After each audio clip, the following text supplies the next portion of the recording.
Welcome back. So, we're on the wrong webcam, actually. So let's switch over here.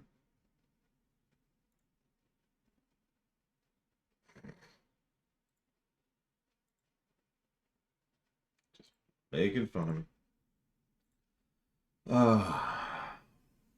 So the first game sucked. It's the nicest way I could possibly put it. It sucked. Sucked. And so, obviously, that's problematic. But regardless of how good or bad it is, it also bombed, which is kind of the important part.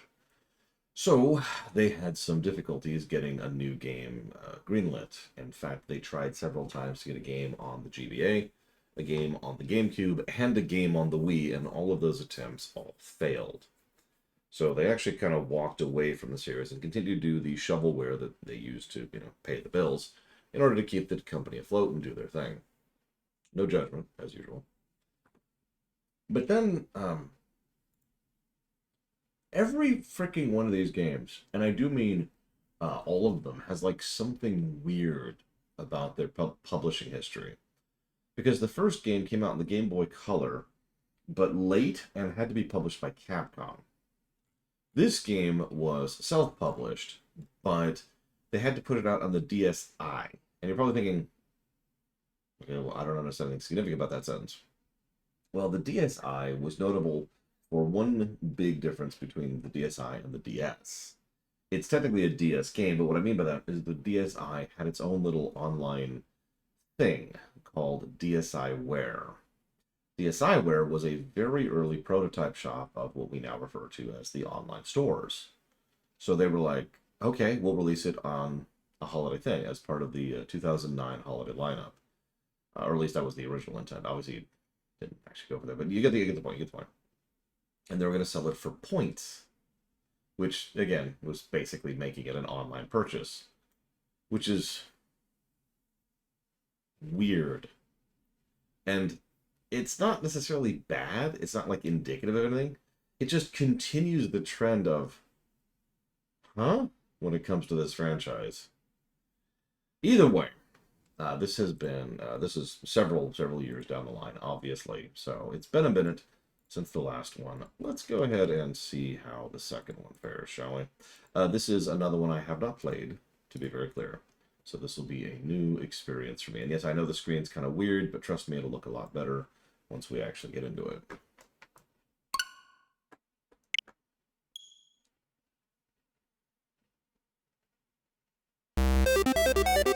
Yes, I know that's loud, and there's not really a lot I can do about that.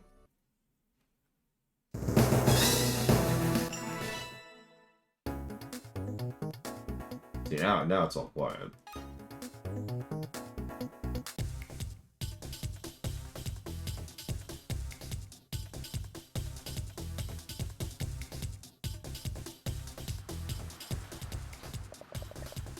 So, not to immediately gush, but one thing that the first game got extremely right, the second game gets extremely right, essentially immediately. Animation. Look at how many frames of animation exist on those characters. In fact, the game that this reminds me most of is Mega Man ZX and Mega Man ZX2, games that had bonkers good sprite work. Like late, is essentially what I would use refer to as late GBA, or more commonly referred to as DS sprite work. So we're already going to jot down some potential positives for all those. But anyways, phew, life is a half genius hard work. Ever since I ran Risky Boots out of town, every monster in Sequid Land wants it to help. Well, holding back now won't help any. I have to hair him until it hurts. So, this is an interesting way to start your game. This is what we call the safe room. The idea behind the safe room, well, there's lots of ways to do it, but the idea behind it is this is the place where the players have to screw around and figure out what they're doing and how they're doing it in a relatively safe environment. So this is... Oh my god, there's a map. This is the here's how the game works button, or screen. Now, it's not a true safe room because, as you can see, they do damage us, but they drop plenty of things and items, and of course, don't really do a lot of damage. So, hey, here's how combat works. Okay. Might be a little too quiet, now that I think about it. That's okay, we could change the volume. Hey, we can change the volume.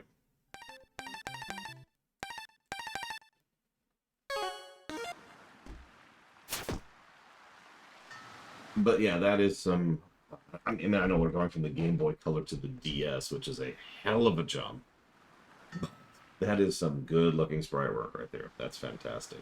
And thank you, Mulcor, very, very, very much, as always. Yes, it is still zoomed in. It is not as zoomed in as it used to be. But we do have a little bit of the zoomed-in problem still. And I need to jump this down. Or, oh god, I'm already losing it. I'm losing it.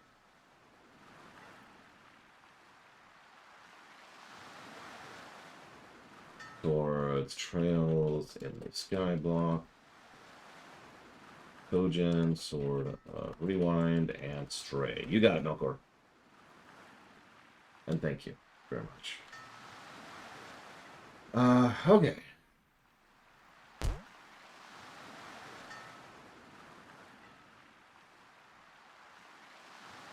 Interesting.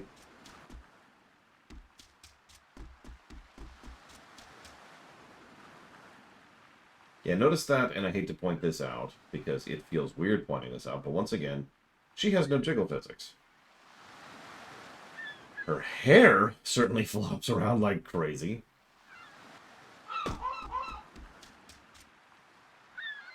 And yeah, her pants are probably bouncy, but not the rest of her. Oh, talk to me. Talk to me. Hiya, Shantae. I'm off to see your uncle's show. Want to go with? Huh?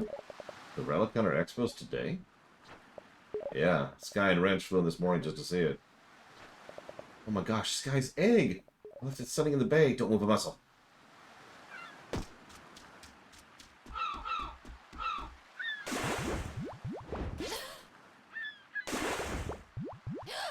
Hello, Lene Ruth.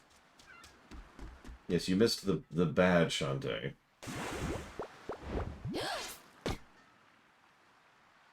Well, hopefully, it'll go smoothly, Braven. Fingers crossed.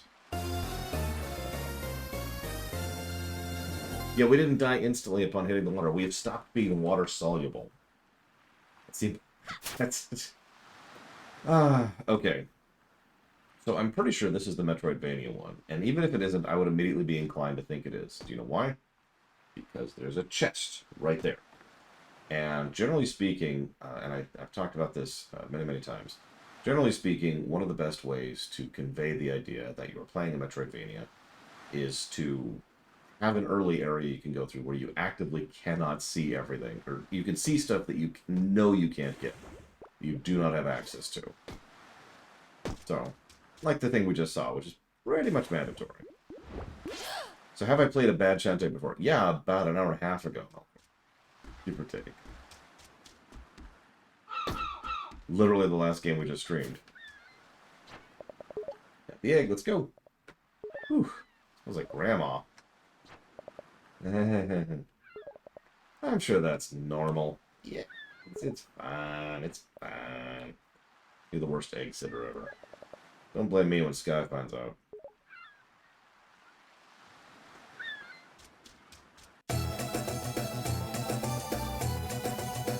-17, Don Crow.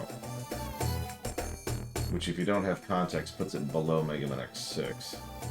In fact, it's the second worst platformer we've ever covered. The Relic Hunters are known for their worldwide for their unusual discoveries. I have to do something truly amazing today.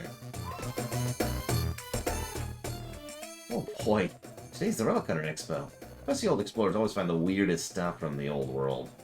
I always pre-register.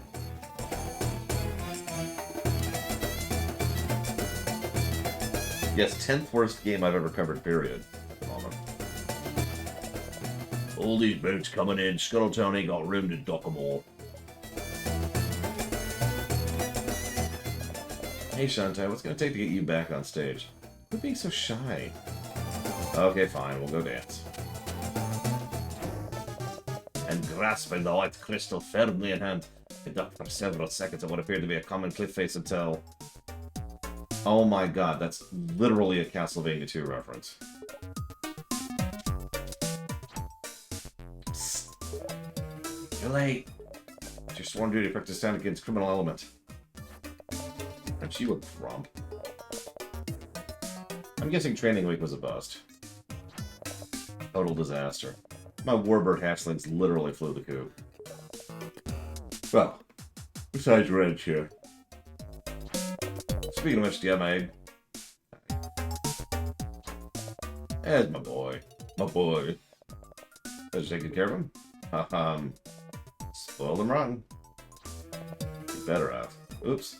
Time. And with my emptied bowels replacing the treasure, I was able to outwit the pressure trap and make my escape. Citizens of Scuttletail, may I present this year's object of mystery? Ooh, incredible man, huge bowels, such bravery. As usual, we'll kick off the festivities by cracking open a fossilized treasure and offer the contents up for auction. This year's mystery object appears to be encased in solid stone, but feels quite hollow. Shall I smash it open? Yay, do it, do it, do it, do it. Then let the festival begin. Ooh. What is that? I've never seen a lamp before. Looks like an oil lamp. Ladies and gentlemen, my mistake. Seem to have bought the wrong item. It's okay, Uncle, show us. Show us, show us! No! You don't understand. Living in this tiny, cramped space, it's just... the memories. Oh, anyways, it's not important.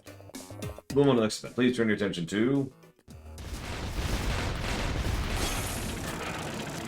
Risky Boots, who definitely has bounce. No, seriously, in the first few seconds you can see she has juggle physics. No need for alarm, I'm just dropping by for this. Risky Boots. In the flesh. What is... Your eyes changed color, they used to be yellow. Your spelunking uncle is always dredging up new collectibles, but this... Well, this takes the cake, doesn't it? It's just a worthless lamp. Put it back before there's trouble. You have no idea the trouble that's in store. Heave ho, man. Hoist my booty through the roof. And put your backs into it. Fortune most foul. The lamp is extremely dangerous. Sky, Bolo, one of you catch her before she reaches the dock. No way I can handle this.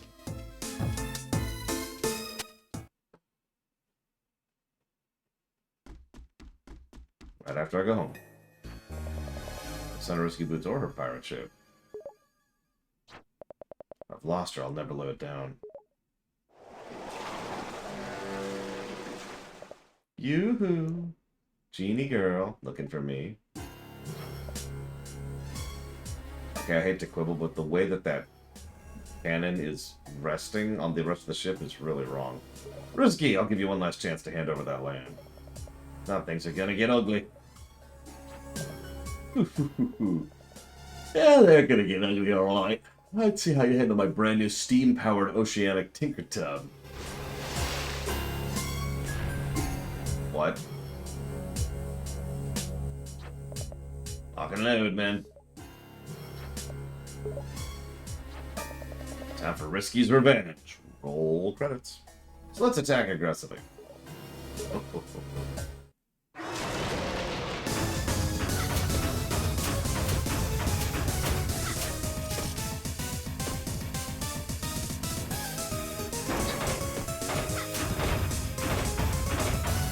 What is she doing up there?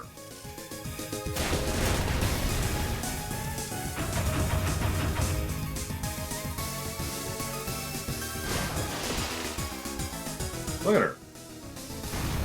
She's just like chilling or something. I can't even tell.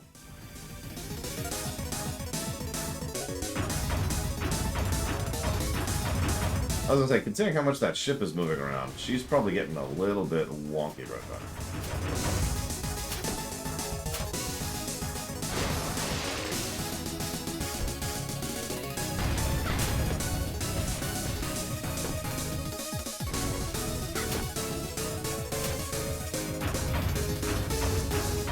Listen, as we all know, Sean, being sexy is a crime.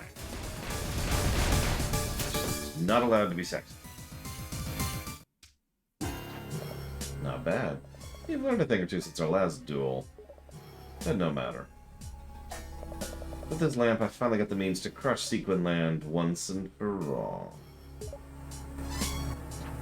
Till then, play with this. Well, as long as you don't destroy my house. Okay.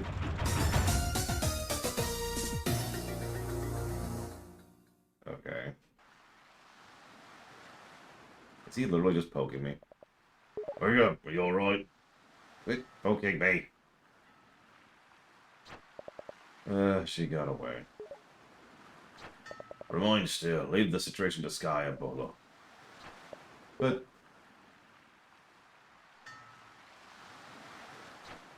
well, this is a fine how'd you do. Did you get fatter than since last time?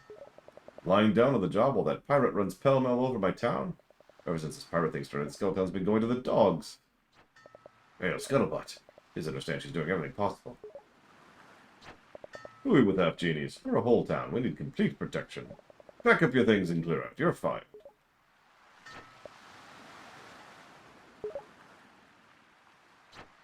You can't mean that. I do. And that's my final word on the matter. Now get going. I'm a busy man. I have to go eat some chocolates. Lots of them. Yeah, he fires her in, like, I think, well, he fires her in the next 2 games, so I don't know what happens in the 5th one. He'll change his mind once I get that lamp back. No, I forbid you to go. Now you're acting weirder than the mayor. What is this about this lamp that's got you all worked up? I can't tell you. What? Why not? I promised your mother never to speak of it. That lamp caused a lot of suffering back in her day. Trust me. It's trouble, and better left forgotten. Can you at least tell me why Risky would steal it? Is it dangerous? No, not anymore. The genies banished its magic long ago. They divided its power into 3 magic MacGuffins, seals, and hid them away in easily accessible dungeons behind giant bosses forever.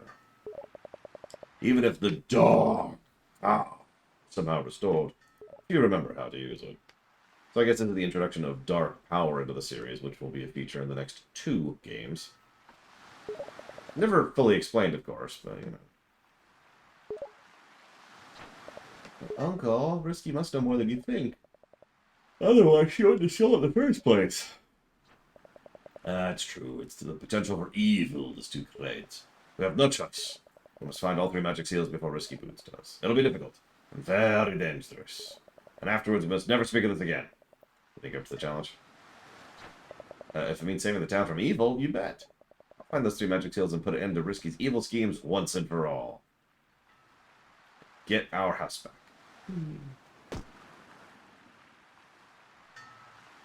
I mean, so far the first game seems to matter to the extent that we're here, we had a job, and we've met Risky before, and that appears to be it so far. We'll see how much that goes moving forwards. I kicked out my old town and traveled here to start a new life. I really hope this town can accept me for me. Duh! You seen the old coot in the town? He's the save guy. Yep. That's pretty much. What? Oh my god, I'm playing Soten.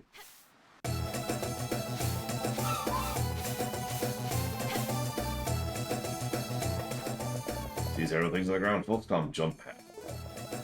They launch you straight to the town gate. Make sure you stop at the shop and buy a storm puff. It's a powerful weapon to start with, even if it's tricky to use.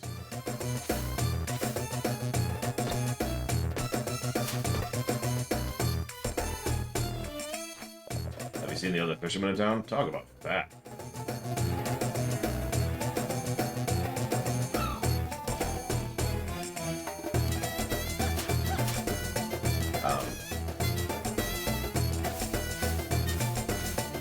Are you gonna explain this? No, smash me. Cool. I'll smash you later, I suppose.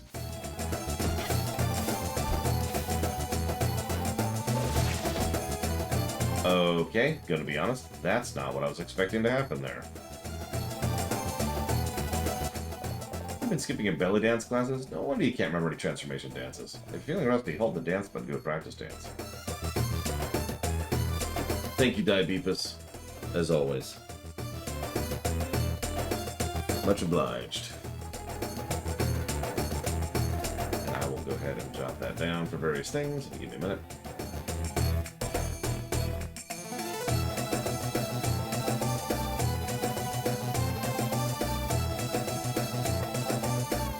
There's the BRPG block, the Zelda block, and Starfield.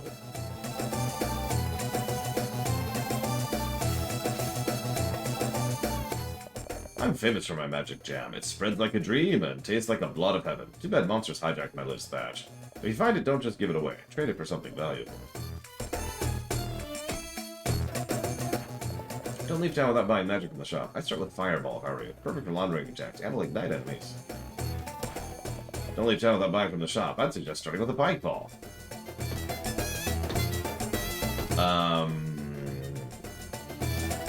So in the first game, the any percent was an hour, which is really long for a platformer. But it also sucked. No, I didn't, Pancakes. How dare you donate without me even noticing? It's definitely your fault and not mine at all. Oh, goodness. 16 minutes. That's actually shorter than I thought. I was going to guess 20. Jesus.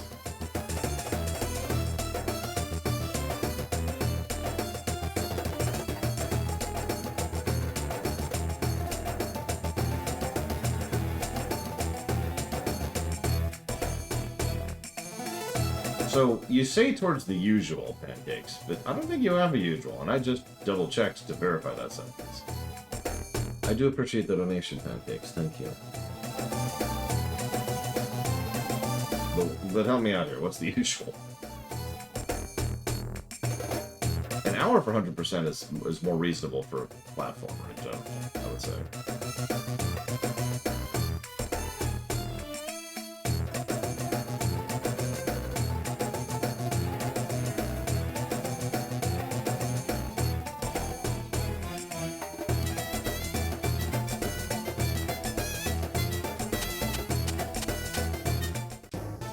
But that's only 2 things, Pancakes. You can pick 3. I mean, you don't have to. It's not required. Welcome to the import room.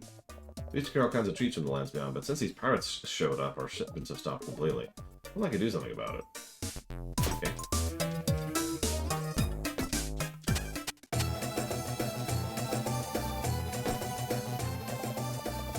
Gotta get accessorized. Get some silky cream for that hair. Gives your hair a full body and repairs split ends.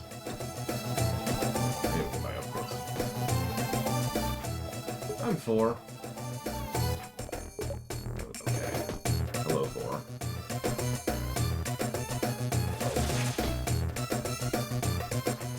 How do I get down from here? I'll save you. Die. Yeah, that didn't help.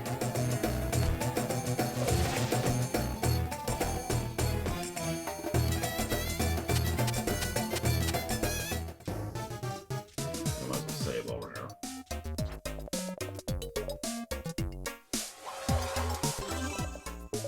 Hello, Mortal Ghosts.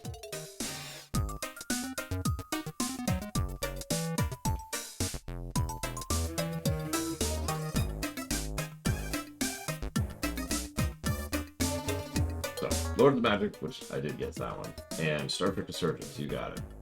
Thank you again. Very much.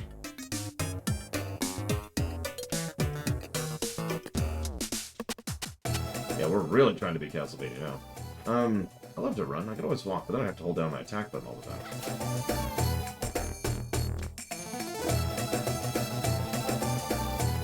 Interesting.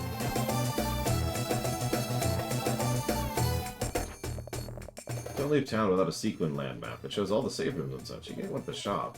That's like 5 things they want me to buy from the shop. Have the zombies park their wagon in the Tangled Forest. Thinking about gives me goosebumps all over my body. Here and here and here. No! Okay. Well, that's a thing now. All the way back here. Yeah, no, this is tutorial town.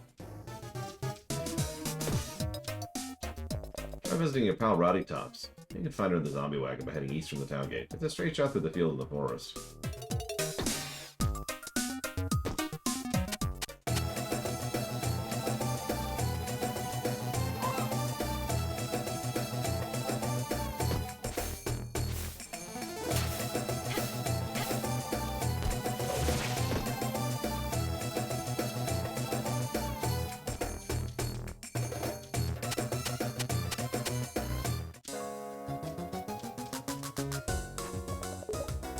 So, potion, 3-pack, magic potion, fireball, deadly spike, storm buff,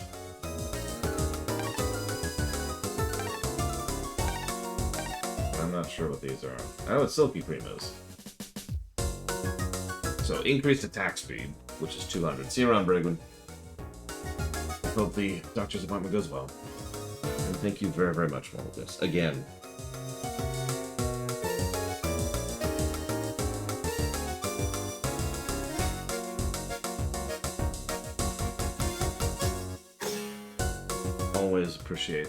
Always appreciate. Thank you. I don't sing? Yeah, you didn't... So the last time you decided to sub-bomb me, you didn't put it towards anything either. You're welcome to do it this time as well, but as usual, you don't have to. I do appreciate the support regardless. Thank you very much. Yeah, we're gonna buy the map.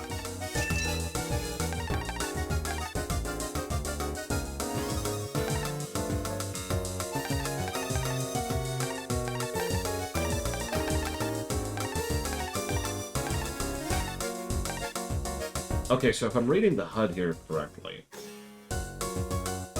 it looks like this takes 100 money. No. This takes 100 red things, whatever red things are. Either that or it takes... Well, no, that doesn't make sense. It takes 1 red thing and 100 money. And that takes 1 red thing and 150 money, and that takes 3 red things and 200 money. I don't know what red things are, though. I guess I'll figure that out as we go. We can almost afford Fireball. Listen, maps, games aren't allowed to have maps.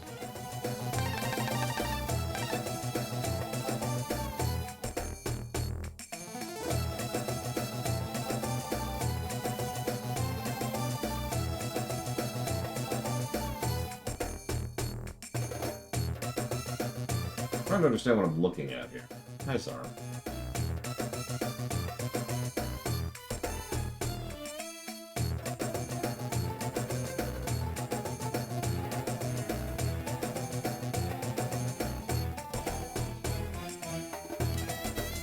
Okay, so I think the red things are save points. I don't know what the red skulls are. But I think the red things are save points. Those are towns. I don't know what the purple things are. I'll have to figure that out. A lot of layers on some of these.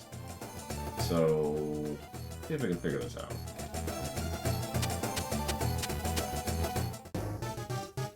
Oh, that's the first one's like, hey, go get her stuff. I'm like, okay. Kind of wish these were a little more labeled, but whatever.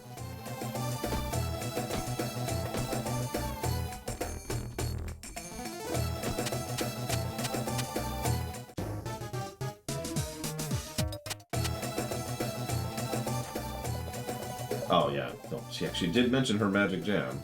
That's apparently great.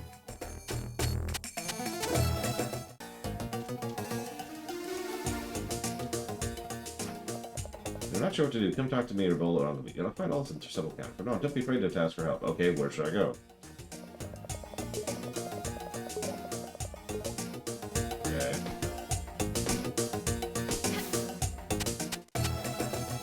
Oh, whatever. Keep a sharp eye on a heart meter. Once you run out of hearts, it's game over. Make an important discovery. Be sure to hit the save room after. With the old man, I guess I can let you go then. Nice.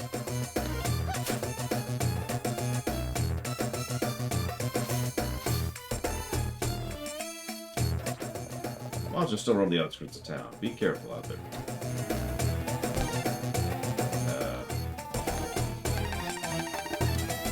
Okay.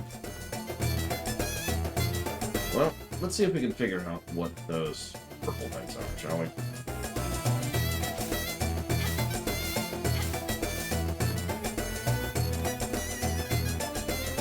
This is not my notes, my review notes. These are my review notes.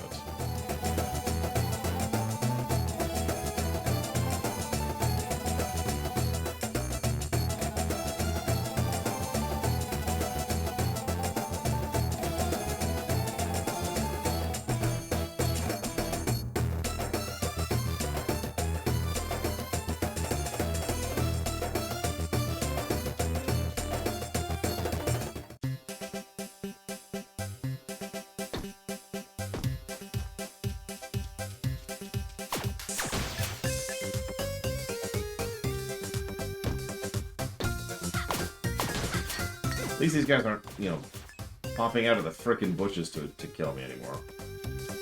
When I walk by them, which just...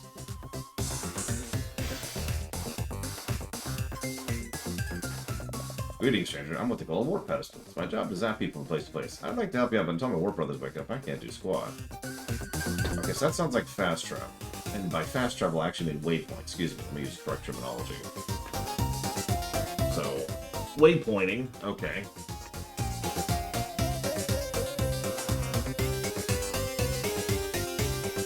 I like waypointing.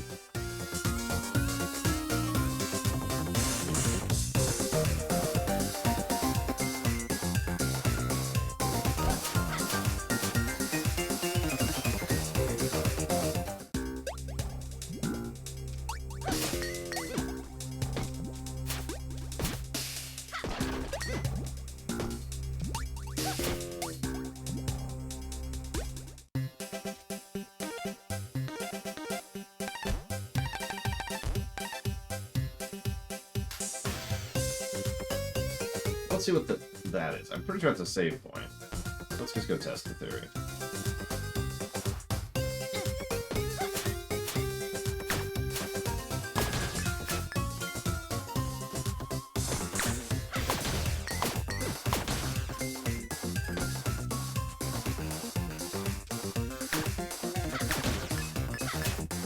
Oh god, it was terrible, look. Like, I know I get hyperbolic, and I do it on purpose as kind of a comedic thing. To be very clear, the last game literally gave me a headache, in addition to just being tiring. I don't have a better way to put it. It was tiring playing through that game. I will never play that game again. The other ones, maybe. I mean, we're already replaying 2 of these games, but... it's okay, I was right. So that's a fast travel spot. It's a save point.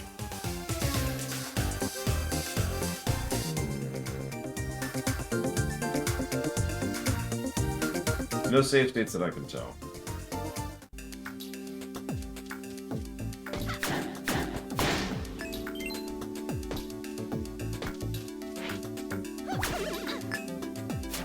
Nearly identical enemies, even complete with movesets.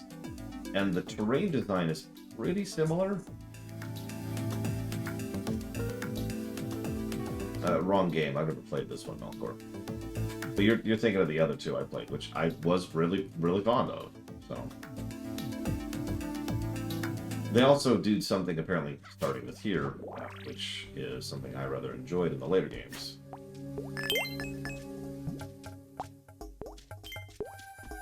If you're wondering, It's a simple indicator, which most games don't have to do, but it's nice to see. You see those skulls? So obviously that means that's a death pit, which you'd be like, well, of course it's a death pit, but in a game like this, that's not necessarily indicative. Especially because there's lots of sections where there's some verticality and you can jump down. In fact, you should jump down. So having those skulls there is a nice, clear, visible indicator of don't jump down here, right? Unless that's where Risky's hiding. Go! No, although, in fairness, we probably should test both dying and game over. So let's go grab a save.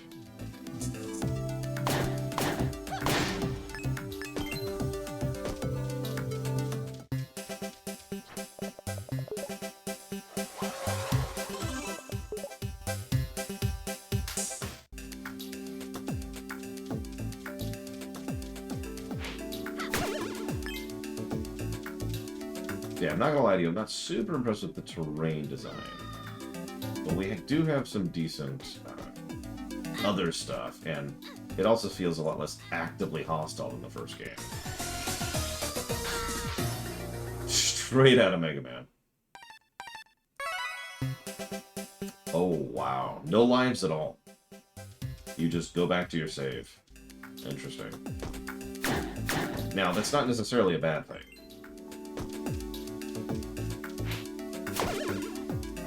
I mean, Super Metroid has that kind of a system.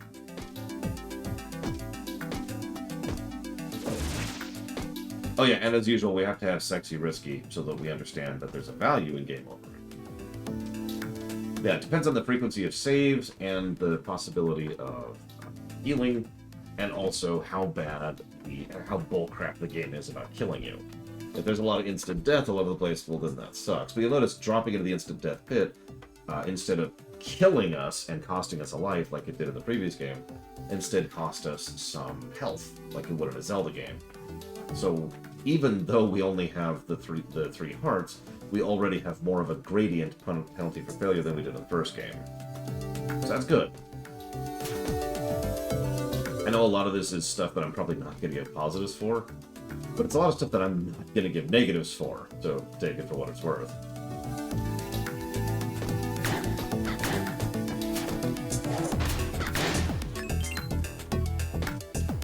Also, combat is better. First of all, the controls are better. But second of all, we have, like, as I said earlier, like triple the attack range, so combat is no longer a hassle, which means I'm a lot more inclined to actually fight enemies as we go, which means we'll have more gems to work with and upgrade, which means we'll probably have a smoother experience on that front. Yes, that is what I meant. What did I say, hello? What did I say? Oh god, what did I say? Now, I don't like that I have to hit start and do that in order to pull up the map each time. That's a bit of a but whatever. Yeah, honestly, having worse combat than the first game is probably possible. Hypothetically. Like, I've reviewed some really terrible. So, probably within the realm of feasibility. They really like this layer mechanic. So let's go ahead and light that one up.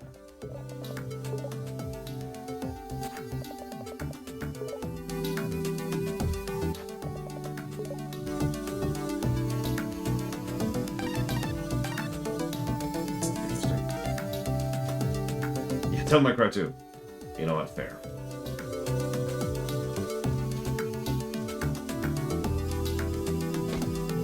I do like the... I think it's the next game's version of this song. Because I recognize that mix of this version. Or that mix of this song. You know what I mean?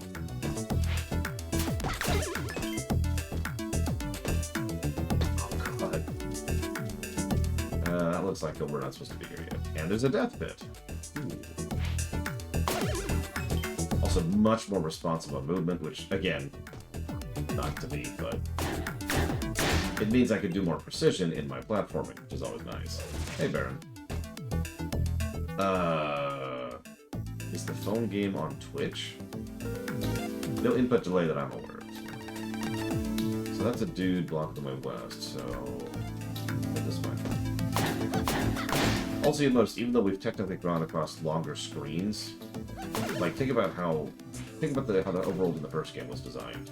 It took so long to cross such short screens. And they weren't long, and there weren't many of them. But each screen was just this arduous death doom.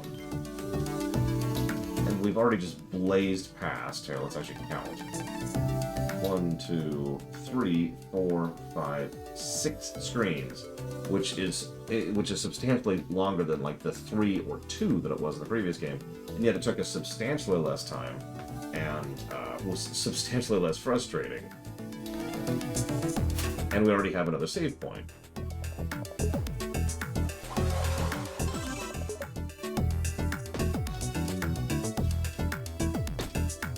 Sorry, but going directly from the first game to this is just wow. That's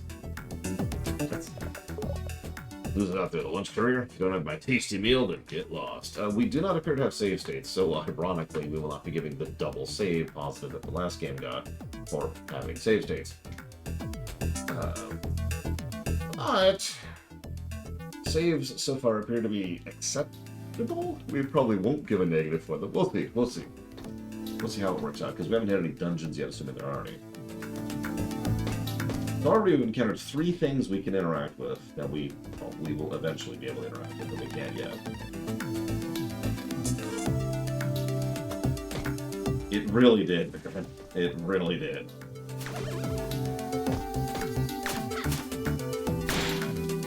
Also, notice enemies have less health. Did you catch that too? Like, on top of the fact that they have better hitboxes, better hurt boxes, and our movement and controls are snappier, and our attack range is better, they also have less health. So that's another improvement on top of everything else. Forgive me for just going down the laundry list of how much better this game is than the first one.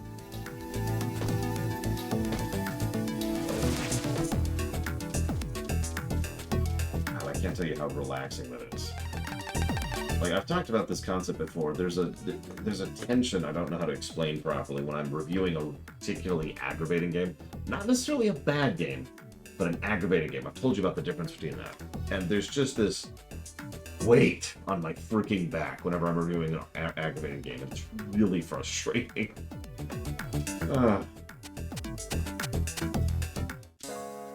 Hello. Okay, miss, I'm very sorry, but today's orders are all backed up. My dream has always been to become a master chef, traveling the world with my Wobble Bell. Kidding, Roz. But he seems to have run away, and without him to inspire my dishes, my dream has fallen into ruin. If you find him, please tell me I miss him. Oh, Wobble Bell. I miss my pup so much. That's like 6 things now we have to do. And yeah, I mean, I don't know if you remember this, Ross, but I had argued rather strongly that we should go from 1 to 2 for the Lupias. And that was one of several reasons why I said so. Okay.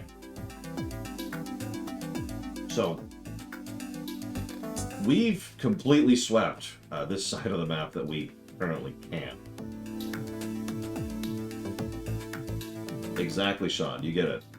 A bad game you might be able to entertain yourself in, but an aggravating game is just painful, for lack of a better way to put it. It is unpleasant to play. That's why it's called that.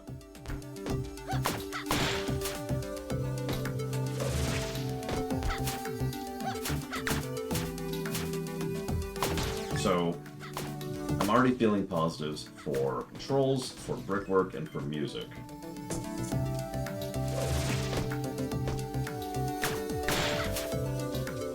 Inksfield. Oh, Jesus Christ. Please don't make me play that game again.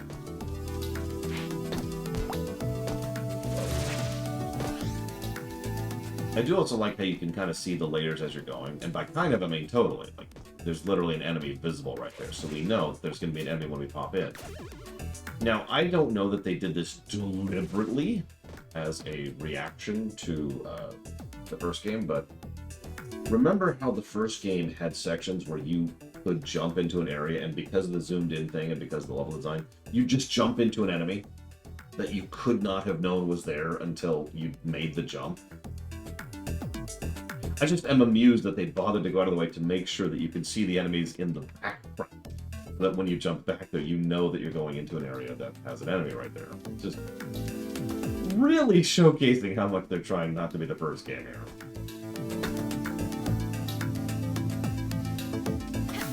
Whoops.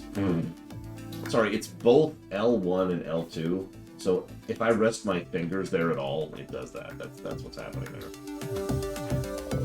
Saving is also quick and easy, which is always important. Anytime a save takes forever, that's just a little extra layer of irritation on top of everything else. A lot of early PS1 games had that problem because of the nature of the memory card. Which I don't give negatives for because it's the memory card is the issue, so it's a hardware issue.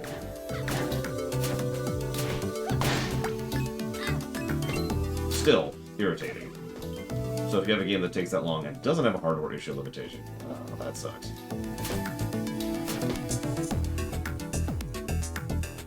I mean, honestly, I'm kind of with you on that, Mr. Ray. It's clear they had ideas for games in the first game, right? I mean, we can all agree with that. Well, maybe we can't all agree with that. I can agree with that. Oh, God, tell me about Valgar. Oh, my God, that was so bad. Also, Chrono Trigger. A game that at times had literally 30 seconds of delay between certain loadings and actions, including saving. 30 seconds, which if that doesn't sound like a long time, I'm just going to demonstrate. I'm going to go save right now.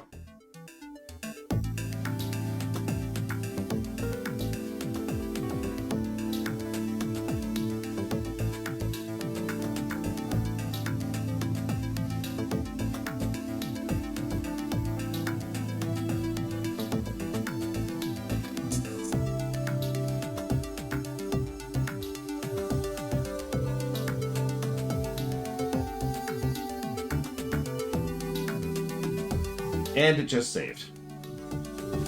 Oh, and if you're wondering, I'm not making up that 30 seconds thing. Me and a friend actually timed it at one point because we were getting blown away by how terrible it was. Okay,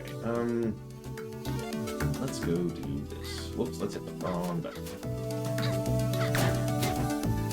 Okay, let's not die.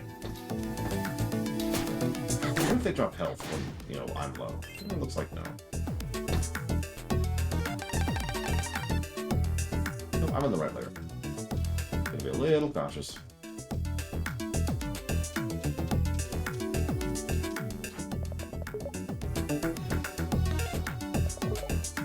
Whoops.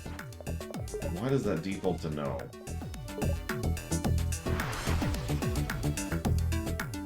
Hey, Saber for life. Relatively quick weight 20. Always good.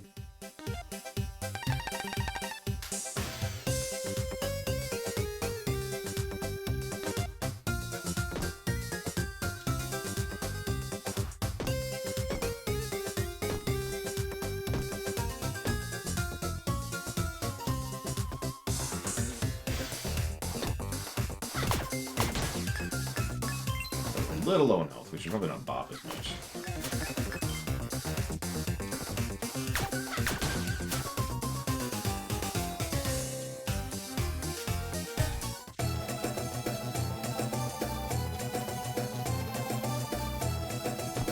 I didn't see a bathhouse.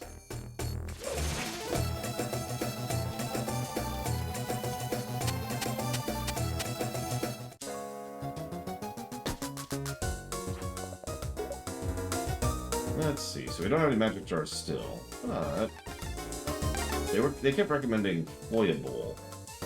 Let's try it.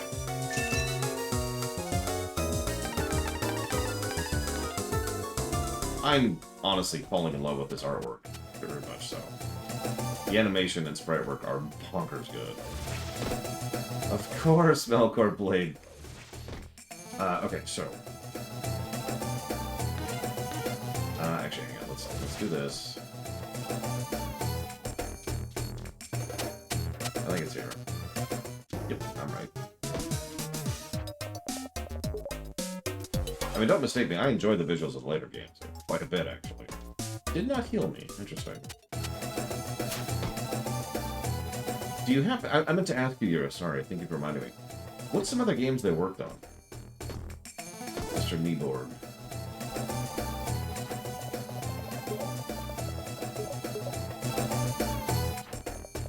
Hey, Radisvik. How you doing? So did I miss the bath? Do I not get heals? Is that my life?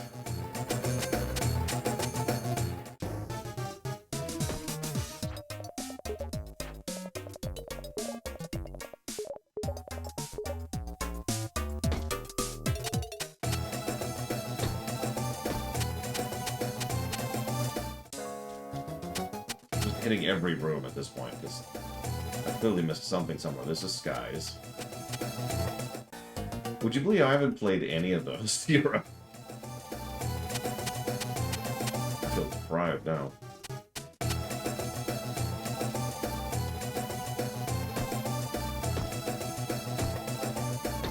Sonic Superstars? Is that the new one? Blue Dragon Fireblocks?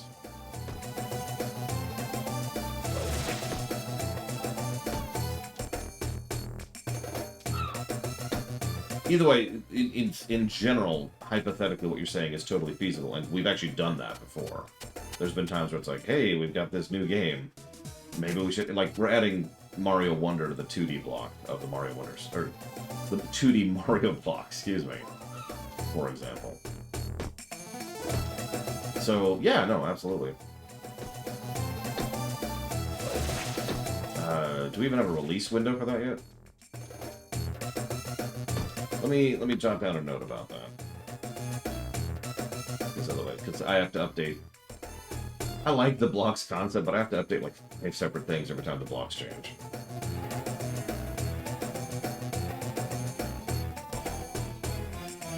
There we go. Okay. Okay. Well, we didn't find any healing. Cool.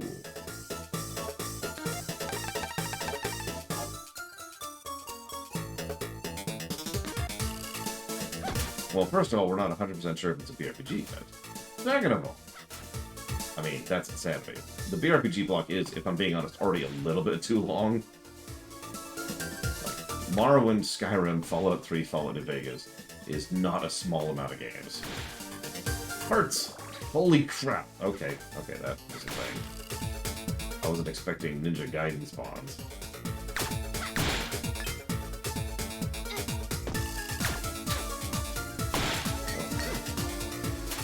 I need to figure out how to cast. Figured out how to cast. Notice they no longer have those goddamn, like, homing death rays of death. Oh god, I hated those so much. Like, those were the biggest bullcrap.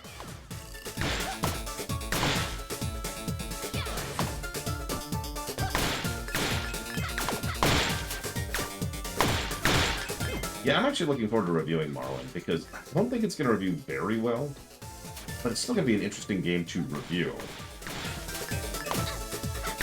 Especially since we'll have to be playing that with, you know, no mods.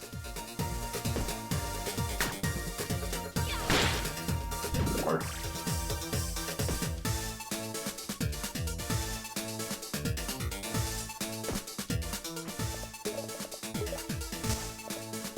No, wake up. Why can you say no to activating a war point? Either way, thank you, Blue Dragon, very, very much, as always. Always appreciate you. Thank you. I mean, Morrowind is turbo flawed, but, like, you don't, I don't even have to... Like, sometimes there's a game that, you know, sucks, and I'm like, why do people like this? Well, Morrowind is a game that sucks, which I absolutely understand why people like it.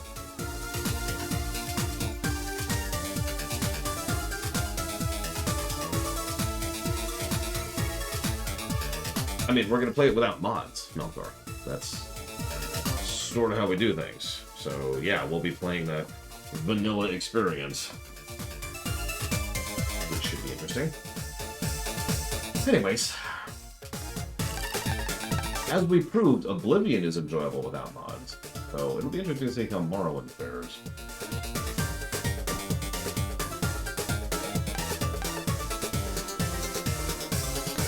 And no, I'm playing Chabal. I will have people throwing exploding pumpkins at me. I was gonna say, how many people play Morrowind without any mods at all?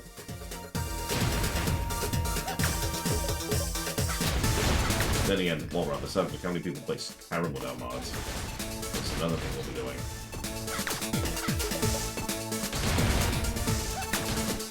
Oh my god, Hearts. Give me your hearts. Kingdom Heart! Thank you, Rattlesnake, for Kingdom Hearts. I just hiccuped. Holy crap. Giving myself hiccups from being Ansem.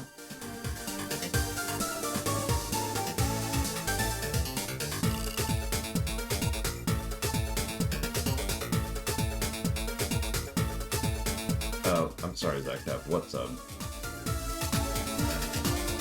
But thank you very much, Rattlesnake. I will put that towards Spiritor, Zelda Block, and VRPG Block. No, Rattlesnake, it does not, because Open Morrowind is not Morrowind. as the name tends to give away.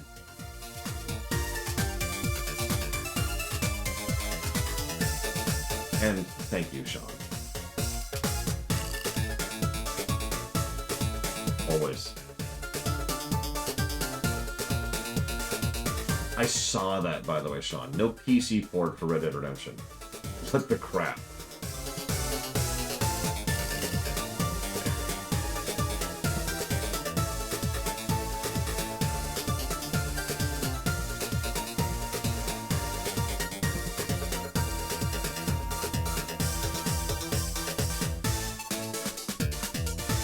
I mean, wouldn't you if you could, Linnea?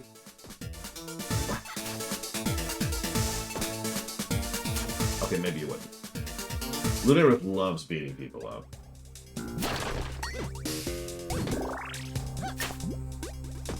Jam!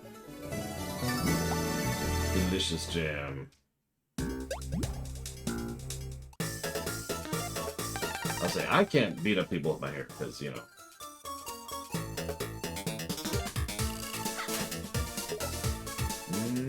Okay, so we can't go up there.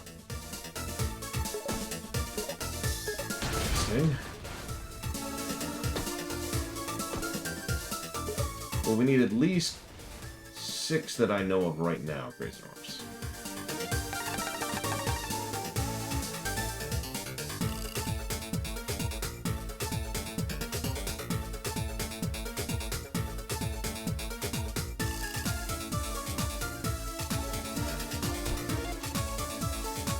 It's gone, Mira. It's never coming back.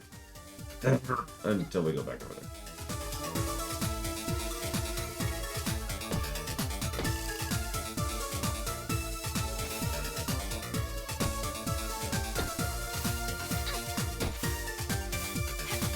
I have not, Melkor. I've never seen this game before, in general.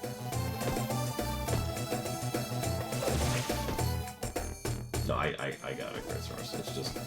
I'm thinking too practically. I apologize.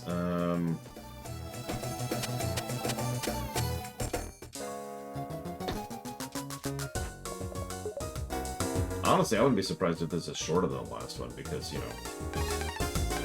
Not total crap. Tracks dropped items like a magnet, or magic meter refills automatically. I think I might save for that. But for now... let's go here. So I can't go right. I don't think I can go left.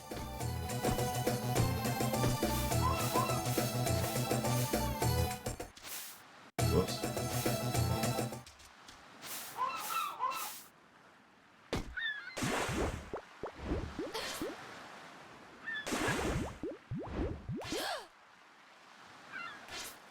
Well, there doesn't appear to be a swim feature.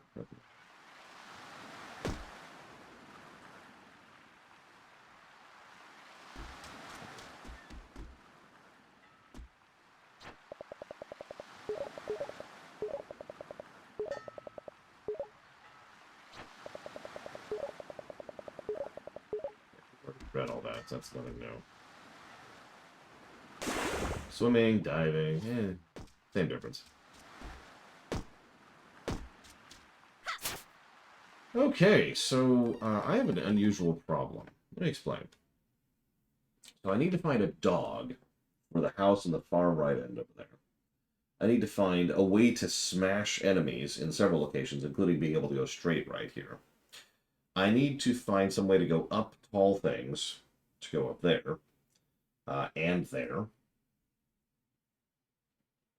And that's it. That's everywhere I can go.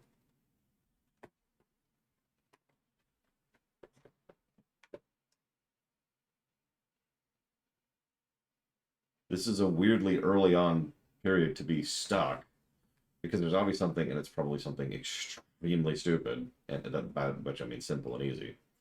But yeah, you know how a Metroidvania game you kind of slowly expand and repaint the map of areas you can access. Well, I'm done from everything I know at this moment. So that's one of the reasons why I was going to talk to the uncle and the people in town, because they're like, hey, come talk to us if you need to where to go. But he didn't say anything other than the exact same dialogue he did last time.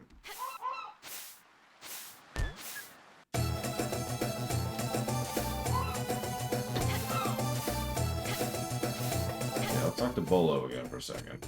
See if I missed something from him.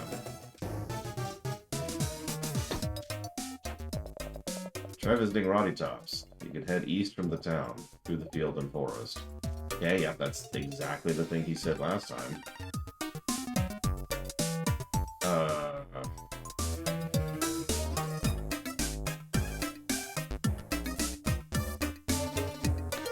Okay.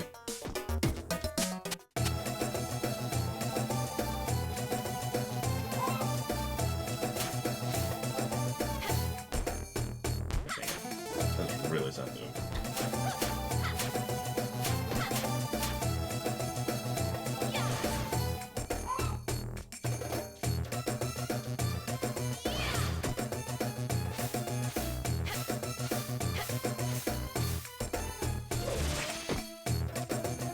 And just to be clear, pretty sure she doesn't say anything new either. If you're not sure what to do, talk to us.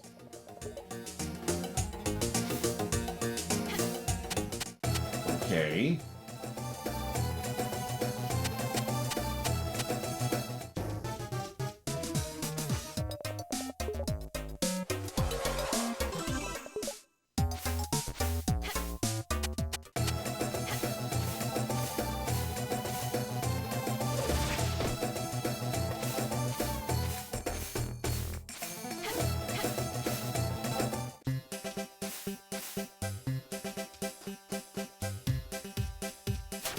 I mean, it is my fault for going through the woods and then the forest, and or rather the plains and then the forest, and still not knowing where to go. Although, actually, I have a curiosity. Nope, I didn't think so. Okay, whatever.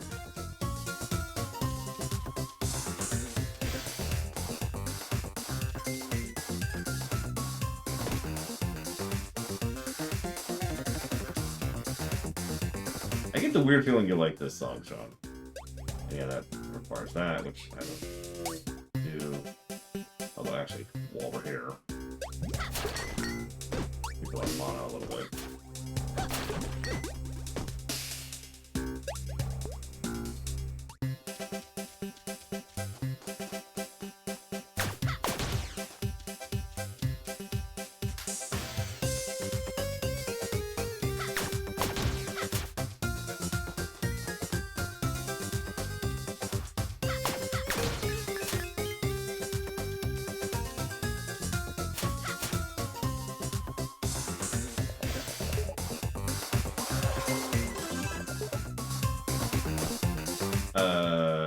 Yeah, Lenira. It depends on a day-to-day basis, if I'm being completely honest. But...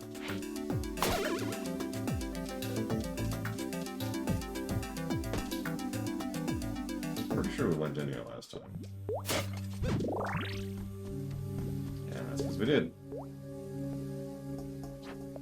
There's no way to unlock this door. Yeah, yeah.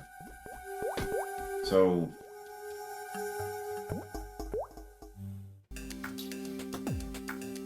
we can't make that jump.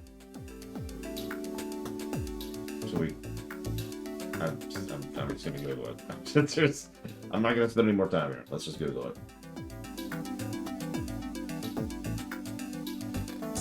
Like, there's no sprint, and we have no jump tech, Crazy North. So yeah, I'm pretty sure we can't make that without it being like super precise.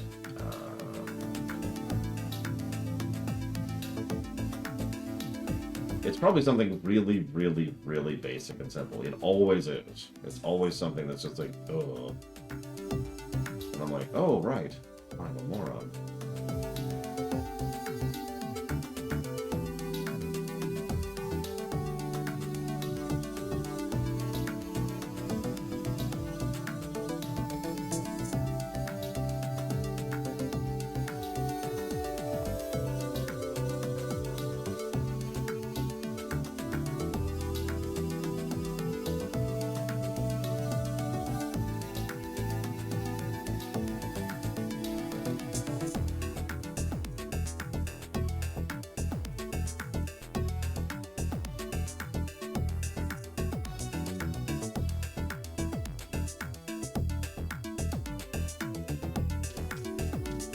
These directions are extremely vague. I would have probably called it layer instead of, like, level and screen. But what the hell do I know?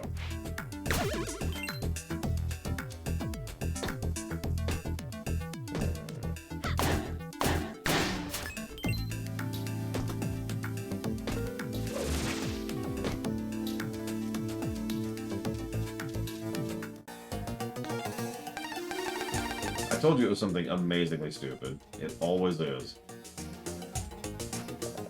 Hey, Snack Cakes. What's shaking? You still owe me a brain, you know. Stop it. You just missed my brothers. We've been doing a wagon tour, sampling the local cuisine. Here, you have got to try one of these. You got a puppy. Valerian, I didn't realize you were in this game. This is someone's pet. Put it back where you found it. Come on, just a scout's taste. Never mind, I'll return it myself. Look, Roddy, I need your help. Have you ever heard of a magic seal? Not ringing any bells. I'll check the web. That's... what? He's my chit-chat spider. Zombies use them to communicate across long distances via web vibration. What is this, the Underdark? Seriously, you should see our network. It's like worldwide. Yeah, I get it, game. Thank you. I just send messages out and none of the zombie will answer back in no time. None of my pals have heard of a magic seal. Sorry, Chica. Can you look at Risky Boots with that? Yeah. Look, she was spotted in Scuttletown today. Yeah, I was there. That was just this morning. After that, she traveled up the coast, shaking down the locals. She's looking for 3 barons of Sequin land. Oh, that's right. We haven't had the barons yet. Oh, this thing's full of bugs now. Yeah. Barons of Sequin land. Who are they? Thieving bandits who pass themselves off as artifact collectors. They mostly gather old magical trinkets and such. Oh, gross. Now he's got a worm. Artifact collectors. Risky thinks one of them has the magic seal. The Squid Baron, the Ammo Baron, and the Hypno Baron. According to this, the Squid Baron lives in the forest. If you're thinking about stopping by his place, better be on your toes. I'll start my search for Squid Baron. Thanks, Roddy.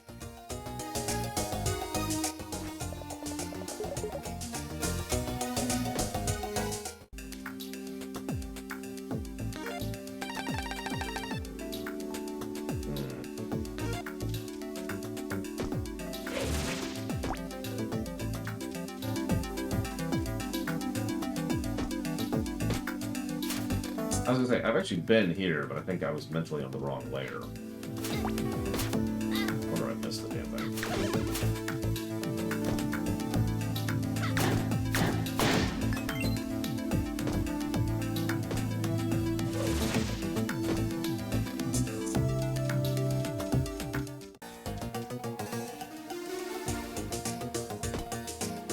Looks like no prisoners. Although I should see if I can go right. Nope. Okay. Oh yeah, did you know that this game was also supposed to originally be 3 separate episodes? They decided to release it as one thing instead, but you're probably thinking, how do you do an episodic handheld game? Well, remember, this was a DSiWare game, aka a online purchasable game, in an era where that wasn't really a normalized thing like it is now. In fact, games in the early phone and early DSiWare eras coming out like in bite-sized chunks like that was actually pretty common. weird to think about, though, nowadays. Yeah, we can't. You guys are killing me.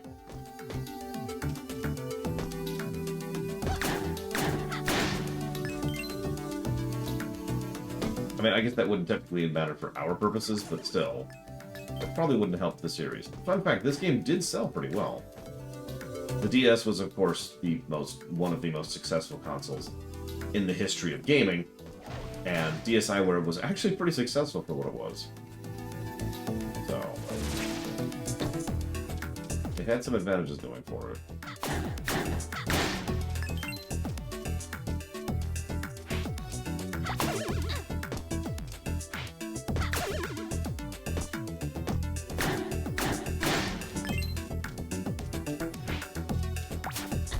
I was gonna say, all these versions have apparently sold pretty well on the Switch, too. Go figure. The Switch bump exists for a reason. That's why so many people have flocked to get their terrible, crappy games on it.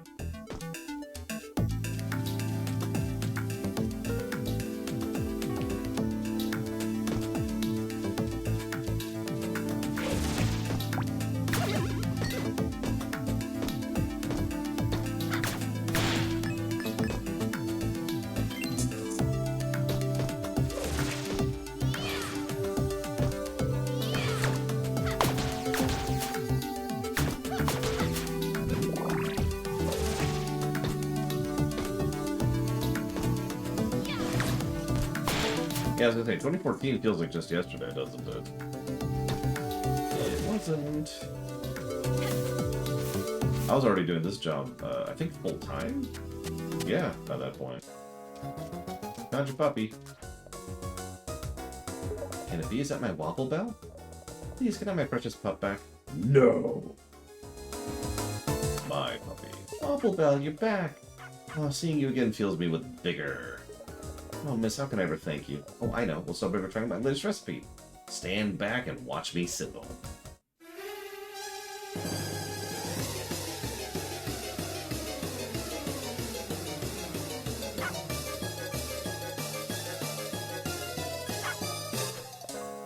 Voila! That's how we cook up a tasty meal using only natural ingredients. Now that Wobble Bell's back home safely, my dream of becoming a famous chef can finally come true. Right, Wobble Bell? That looks really gross. Ah, the lingering smell of kitchen splatter. Gross. I prefer the smell of bleach and cleaning agent. It smells like victory. And yes, I realize I'm misattributing that quote. But you know what?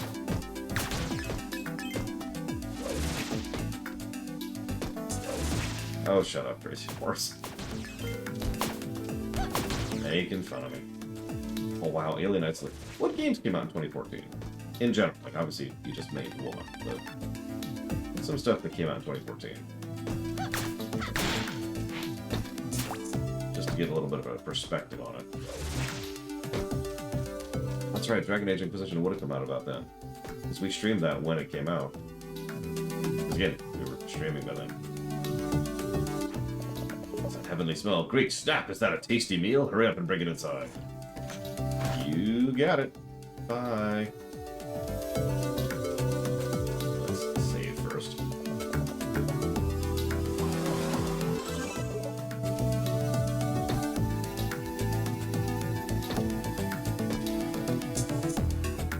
Speaking as someone who does not like horror games, I recommend Alien Isolation. You're the delivery boy? About time you got here. I put in my order hours ago. I'm famished. I'm not a boy.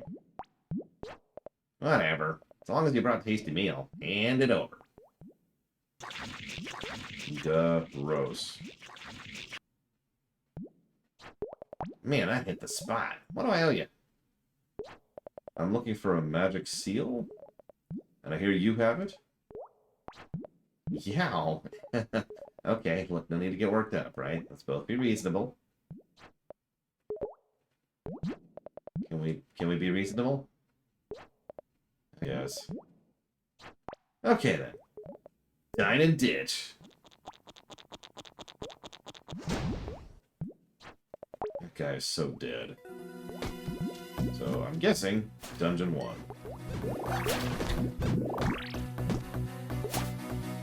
Let's see. Stick of Truth, Pokemon X and Y, so Gen 6. FNAF. AC4. Pirate's Curse, of course. Wolfenstein New Order. Dragon Age was in Destiny 1, aka the bad one. Although I'm not a big fan of Destiny 2 either, if I'm being honest. But at least Destiny 2 is a freaking game.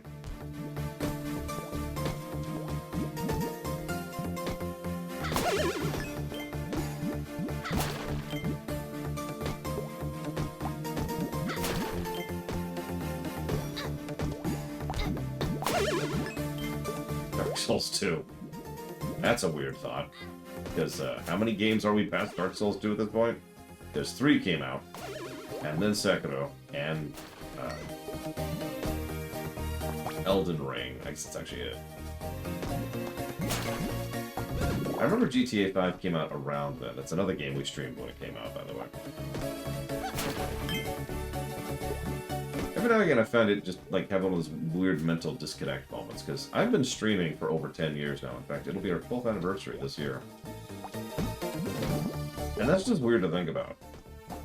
A lot has happened in the last 12 years. Like, a lot.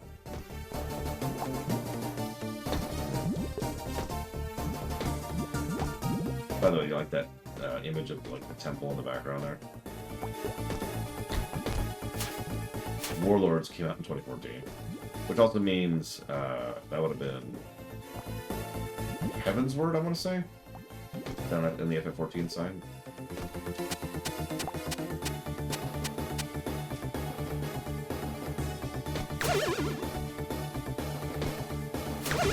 I'm pretty bad about dates of when WoW came out. The only one I remember distinctly was 2005, for obvious reasons.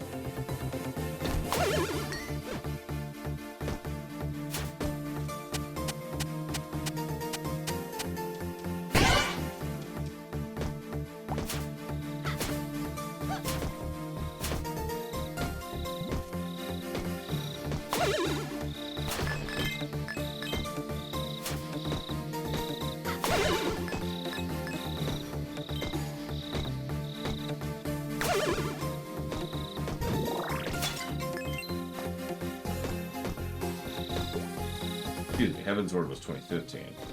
I just remember that there was this interesting dueling back and forth where WoW would have a good expansion, and then FF14 would have a good expansion, and then WoW would have a good expansion. It would just go back and forth for a bit there.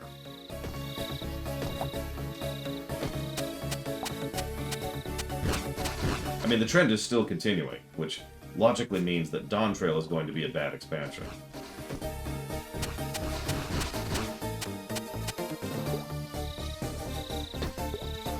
I'm gonna be honest, I didn't even process that sound was there, Sean.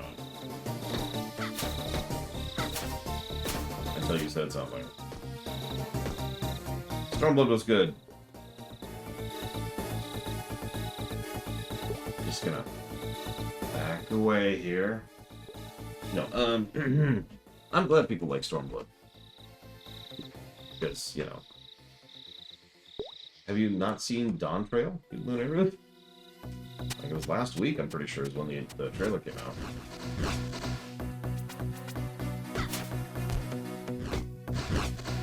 Transistor. I didn't actually like Transistor, but then again, I've not really liked any of their games. I know it's weird. I mean, Stormblood scored better because of its patches, let's be clear about that. Which is fair enough. Also, it really moved the gameplay up several notches, which was nice, because Heaven's Word still had some gameplay issues. Did it spoil anything? I have no idea. I defer to people smarter than me to answer that question.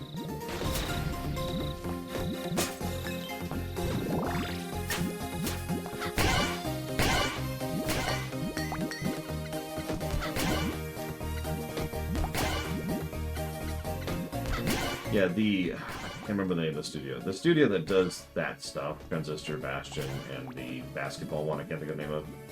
Higher, I want to say. They tend to nail it on the story axis, really. And they have very unique presentation, but I have a hard time saying that they make good games. Like, most of the games are ones that I just kind of, you know, play and enjoy for what it is, rather than just enjoying playing the game, you know what I mean? And yeah, Stormblood's dungeon design was way better than Heavensward's. Heavensward had, honestly, a lot of the same issues that ARR's dungeon design did. Exactly, literal.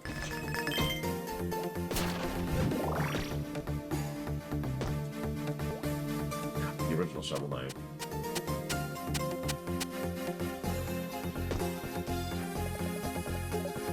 Mid-dungeon save points. What is this luxury? Yeah, Stormblood, like, if you pay attention to the dungeons in Stormblood linearly, you'll notice the progression of quality as you go through it. By the time you get to late Stormblood, it's pretty clear, you know, about, like, the patch stuff, that they had finally figured out dungeon design. That's what I thought.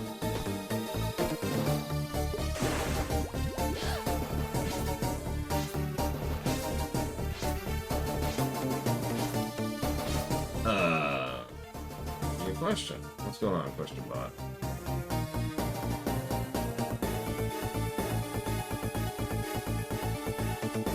Looks like someone killed the bot earlier. I didn't miss it. I apologize.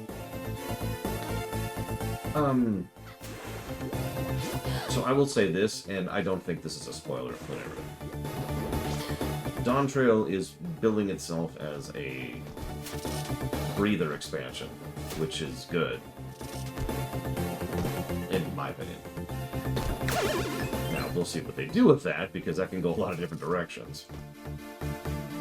But there's a reason I'm so damn fond of Pandaria, for example.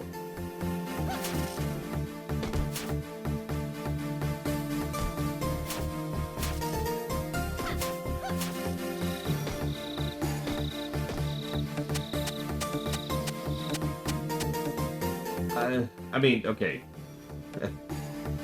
Trends are trends, and obviously don't really mean anything at the end of the day. But it's worth noting that that trend has continued pretty consistently. The quality of the FF14 expansions has, so far, followed the exact same pattern I just mentioned. And frankly, so did the WoW expansions. However, that's a binary statement. So, let me explain what I mean by that. Is Star Trek 1, 3, 5, 7, 9, and 11 all crap? And you're probably like, because I don't know those names. But my point is, while some people will adamantly say, yes, no, those particular movies suck, I think that's a bit diminutive. I think it's distracts from the more nuanced take on the situation. You know what I mean? Because sure, Star Trek 5 is and, you know, and then there's Nemesis, which can go directly to hell. But it's not like every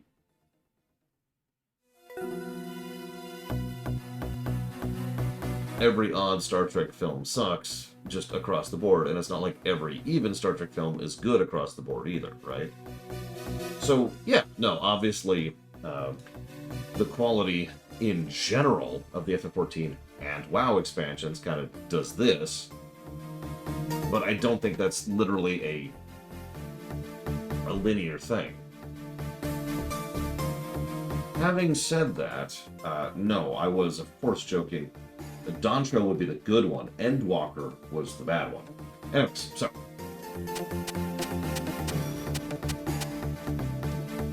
Now, think about it. Think about the pattern. ARR, Heavensward, Stormblood, Shadowbringer, Endwalker. So then, Dawn Trail.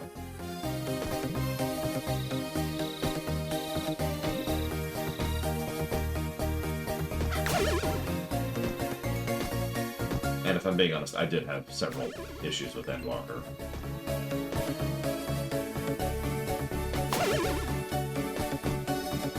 Yeah, WoW has had the same cycle, although in WoW's cases, it's actually a lot easier to understand because a lot of WoW's problem has to do with how they do their development cycles.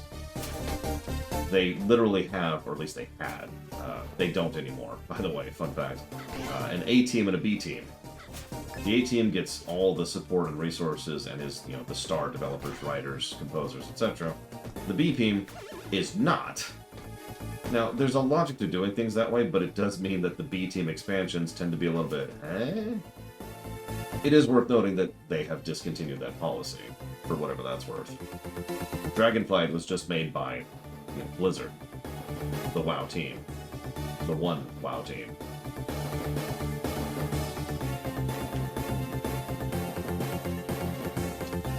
See, I can Luneru, and I know that's weird, but like, even BFA, and Lord knows I have done BFA for many years, it still has a lot of good elements to it. It's like I was talking earlier with the Star Trek films. There's a lot of really good stuff in BFA. Some fantastic dungeon design, some excellent supporting cast, and some really, really great regional stories. And some of the more inventive and creative raids they've had in a long time. BFA was actually the B team. Shadowlands was the A team.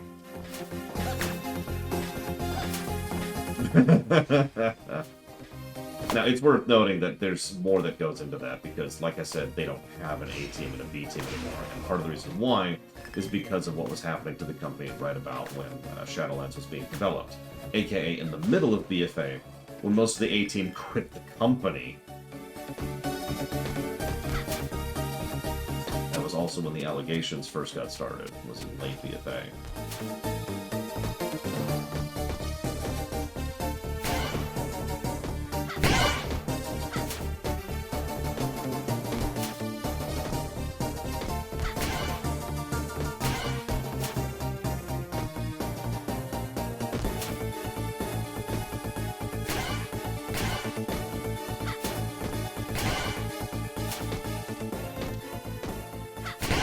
I will say also, you know, to continue my own previous comment, WoW doesn't fully follow the pattern either.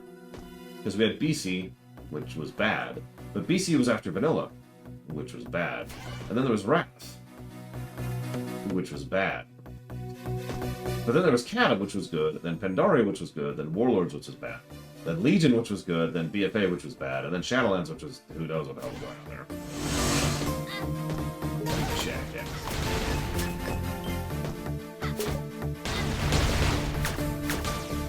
And then Dragonflight, which is good. So, uh-oh.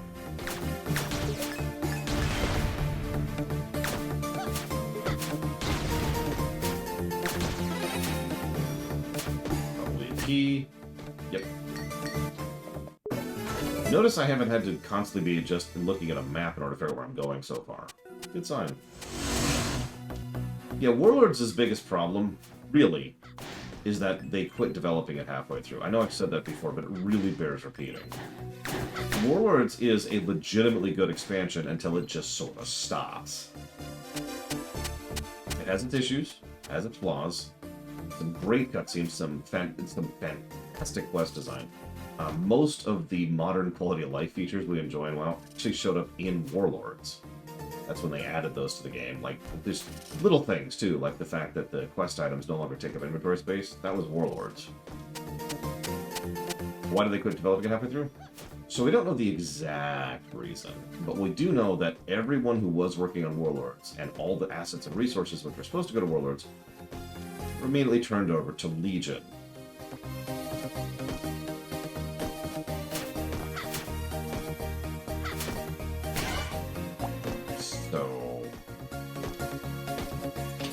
This is one of the reasons I say that Dragonflight was trying to repeat the Legion trick, because it was. They did the same thing with Shadowlands, if you're paying attention. They just stopped developing Shadowlands midway through and put all their time and resources into the next expansion.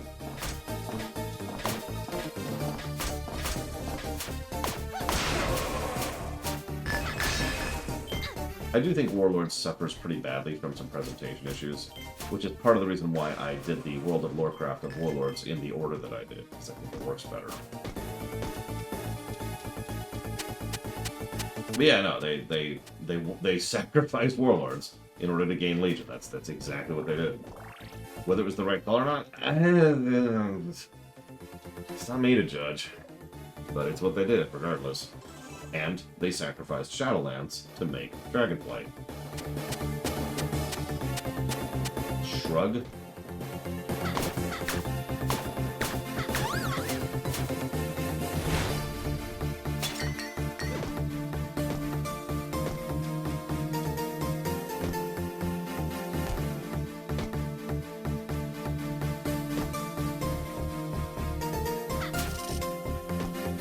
So we know a couple of details about this.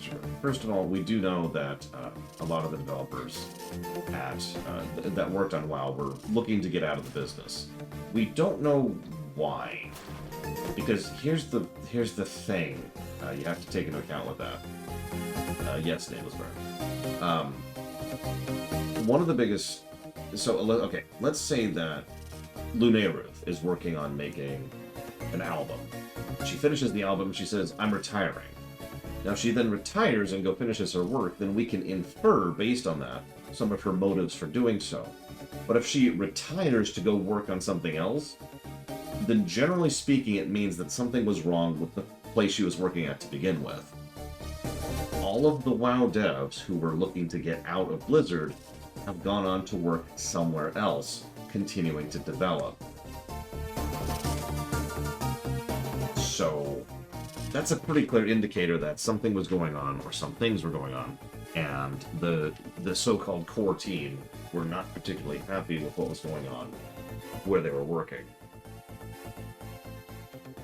What that is, who knows? That's not something I have the ability to tell you.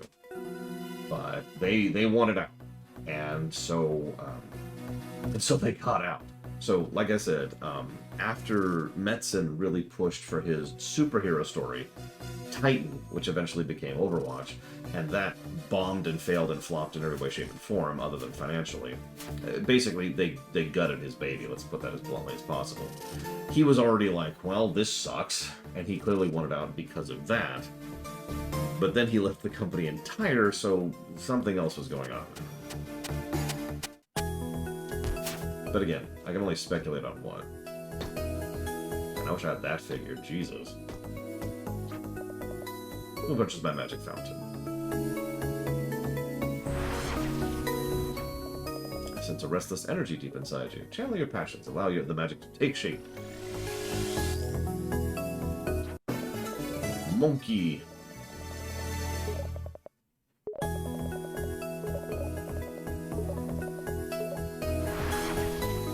So let's see if this is as irritating to transform as it was last time. Nope, that's already way faster. Oh hey, we can also just grip the wall better too, so even the monkey itself controls better, and we can automatically untransform in order to go through doors instead of having to go through the transformation sequence again in order to change out in order to go through doors. So that's already, like, I think 4 negatives removed from the board. That's awesome. Extremely likely, I would say, close enough. I don't want to go too much into it, but because... okay, so I don't want to say that Blizzard is blameless in all of the corporate garbage that was going on in that company, because they're not. And the core development team is culpable in a lot of the stuff that happened there. That is what it is. That's something that must be acknowledged and embraced. However, it's also worth noting that Bobby Kotick himself is the biggest problem with all of that crap. Oh, that's interesting. And always has been, probably always will be, until he dies of a heart attack or something. Excuse me, a heart attack. And as a result, it wouldn't surprise me if most of the core development teams were like, okay, this is ridiculous. We need to get the hell out of here. Because Kotick and the board, the Activision board, absolutely are part of the problem there. They're not the whole problem, but they're definitely part of the problem. He looks so cute.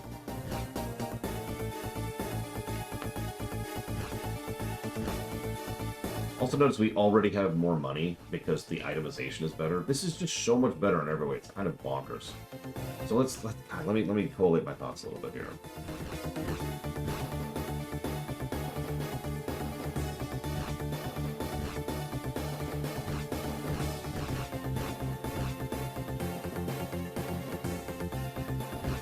I mean, honestly, TSB, that would not surprise me if someone decided to start doing that.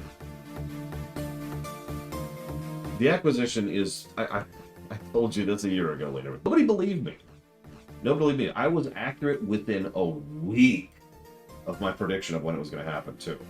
Nobody ever listens to me. Nobody ever trusts me. But yeah, no, the acquisition is absolutely going through. I hope it has a positive impact on them. I hope... Bobby, I don't know if you saw this, Bobby Kotick actually put out a press release that basically said, I'm willing to stick with Active Blizzard as long as I need to, and I'm totally not getting ready to be kicked out on my ass. And it was a bunch of corporate speak for it. It's ridiculous.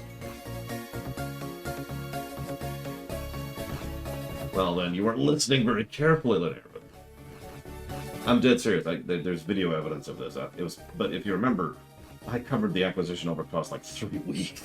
So I don't blame you for not noticing it, because it was an extensive thing. But I was right. It did go through. It went through pretty much exactly what I thought it would. And we'll see. See, the other thing I predicted, which I may be wrong about, is that it'll be a good thing. And I gave a lot of evidence for why I think it'll be a good thing. But we'll see. Evidence indicates inclination, not guarantees. No, they totally are, Zara. Guarantee you that Microsoft wants to just chop Bobby and get rid of him.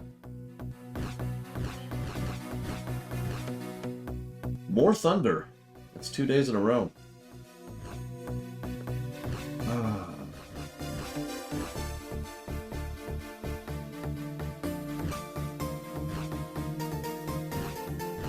It's kind of funny to think about, isn't it? Like, it's so weird to process someone. Oh, they can, Linnea. In fact, it would be more... This is going to sound strange. It would be more difficult for them not to get rid of Bobby Kotick, because of the legality of how mergers actually function and operate. Put very, very, very simply, let's say the merger officially goes through, and so the reason it's called a merger, even though it's actually an acquisition, is because it's actually easier and simpler in terms of paperwork and legality for a company to merge with a new company and then split off a new company that's underneath you and then do it like this. That's how most acquisitions actually operate. But anyways, so what that means is the old company, which he was the CEO of, doesn't exist anymore. Obviously, there's still people who still work in a building, but legally speaking, Active Blizzard will go away. It'll be merged into a new company and then probably branched off into a new company as well down here, underneath the Microsoft umbrella. That's how that usually operates. So what I'm trying to say here is that it's actually harder to keep on a CEO, because they would then have to essentially get him back in the CEO slot, starting from scratch, effectively. I don't mean he has to start as a mid-level manager. I mean, they would have to go through the confirmation process, the reaffirmation of the board process. They'd have to bill all the shareholders. They'd have to then they'd have to go through the upper board of the Microsoft team, which would also have to go through the shareholders. And then after these 4 different steps have gone through, yeah, okay, then we'll go ahead and reconfirm you as the CEO. Or he could just be fired, which takes nothing. Also, I know you probably didn't read the massive document, the like 130-page document that the merger was. I did. Bobby Kotick is getting a rather large golden umbrella just for the merger happening at all. He's getting out. All right, so...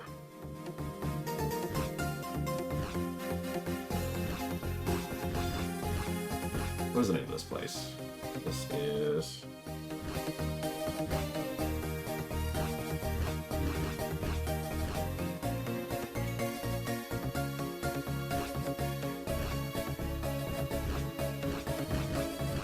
Oh my god. So you remember earlier when we turned in the puppy? We could have killed the puppy and gotten 100 gems out of it.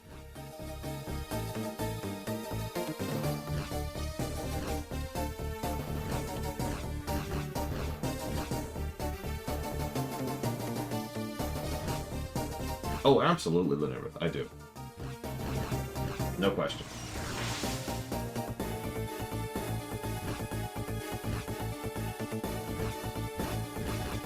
true, DSP.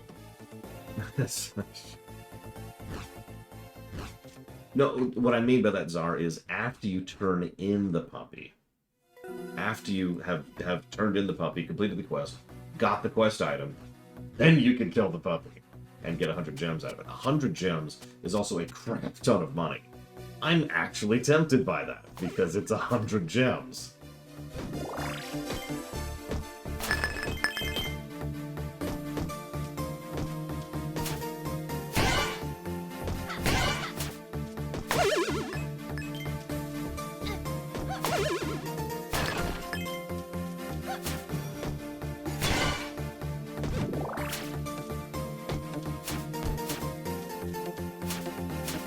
I would be gobsmacked if you can't, Lunarud.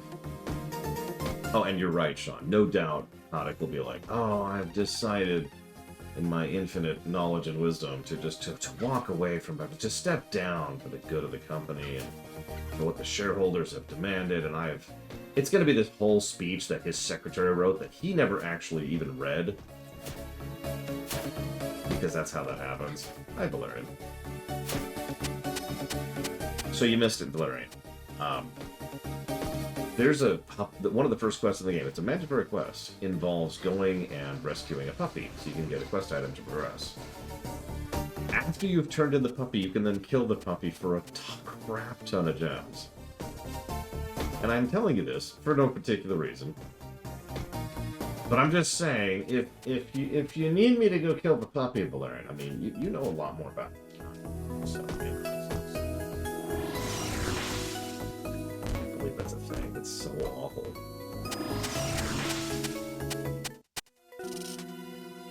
I mean, I doubt he'll even bother to speak it. It'll probably just be like an email or a Twitter or oh, I can't.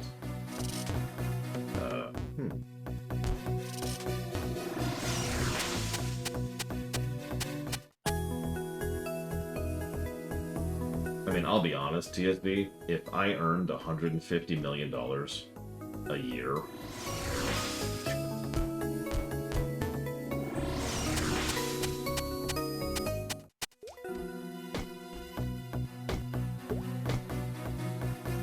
I agree, Mortal Gus. I have tremendous complaints about Lotro, and I do, which I find hysterical because I know a total of 4 people, personally, who have played Lotro because I have not recommended it. But I'm getting off topic. Point being that Lotro has a lot of issues on the gameplay axis, to the point where I've kind of refused to ever do a stream of it. But what it does not have issues with is the story axis. I think they absolutely nail it on the narrative side of things.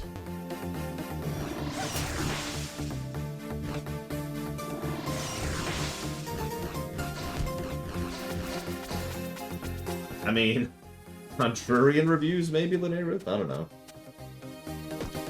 Whatever, I said this game is crap. Let's go watch it.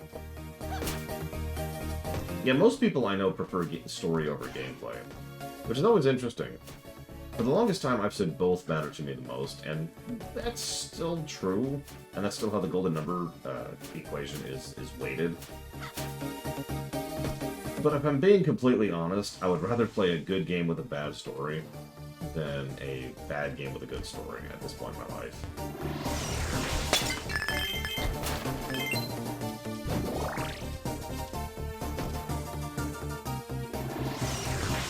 That's so much faster than the first game.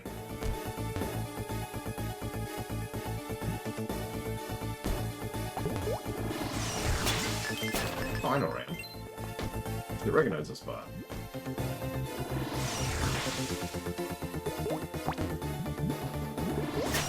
Well, see, the funny thing, Linnea, I used to think that I preferred story over gameplay, too.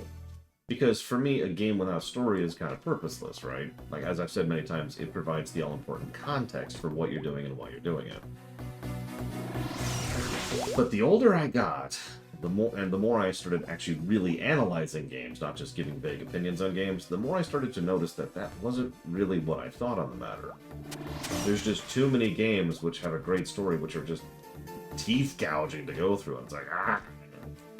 And then I would sit back and I would think about all the games I always listed as my favorite games, and every single one of them has good gameplay. And so I'm like, huh. I have to re-examine there.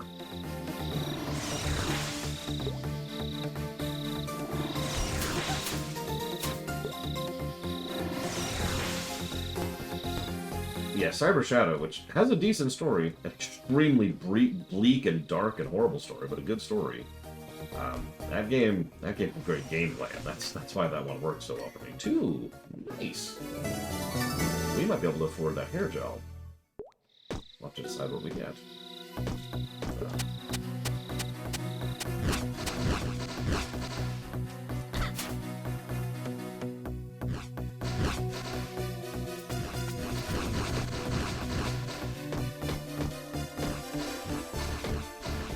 I mean, even something like, say, Dragon Age Origins, for example, which is a game that not a lot of people think of as being great on the gameplay axis, but no, it actually has pretty decent gameplay. It has issues, as most such games do. Yeah, I've also noticed that gameplay can act as a multiplier on top of everything else. Like, if the gameplay is acceptable, then it's a little bit more like, oh, okay, hang on. But if it's bad, well, then that tends to make the whole experience more arduous. But then if it gets worse, like if it gets into aggravating territory, then the whole experience gets even worse, and so forth and so on.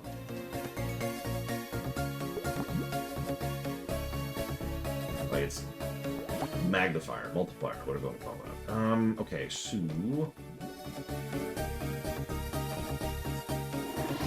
I know several people who don't enjoy the combat of Dragon Age Origins, which is usually what people mean when they say gameplay. Now, I have that habit. I had to break myself of it. That is a lot of wind. If we go offline soon, that's why. Oh, man. Good gameplay in Lotro? I would love... I'd probably actually do a review of that. I don't blame you, Melkor. Some of you probably know that the first time I ever played Dragon Age Origins, I kind of hated the experience, and there's a lot of reasons why, and I've explained all of them. But one of my favorite reasons for disliking my first playthrough of Dragon Age Origins was because I played a two-handed warrior. Now, I know that people disagree with me on this, and that's cool. You know, you don't have to agree on things, but... I hate playing as a two-hander. Sorry, I'm saying the wrong thing. A dual-wielder. Dual-wielder. I was playing as a dual-wielder, and I despised that. Like, it was just arduous and boring and ugh. And I'm probably going to give the game negatives for it when we get there.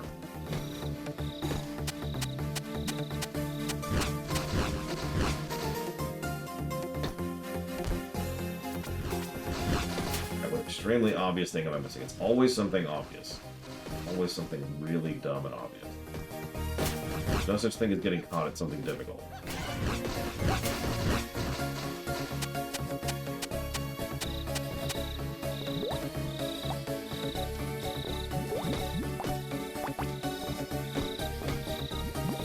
I recommend playing Dragon Age Origins as a mage. Because mage. You have the most options, you have the most kit. The class is arguably the most designed. It's powerful, but a lot of that also has to do with how the balance of that game is. It also has some abilities that are demonstrably extremely unbalanced, like Monoclash. I do not see anything here that indicates the secret.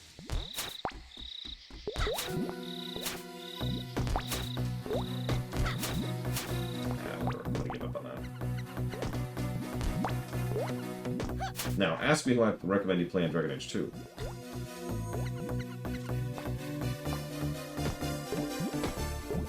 Mage! Also Inquisition. Mage! No, I'm joking. I actually enjoyed two-hander quite a lot. Warrior in Dragon Age 2. It's actually my primary playstyle in that game.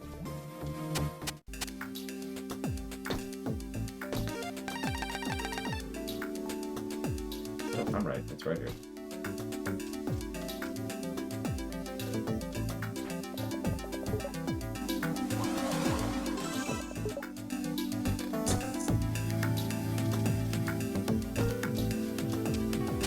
Also, not to drag Bayonetta through this, but one of the things I hear is that Bayonetta's story tends to be similar to Kingdom Hearts. I take a bit of offense at that. Because for all of Kingdom Hearts' reputation, its story is pretty solid.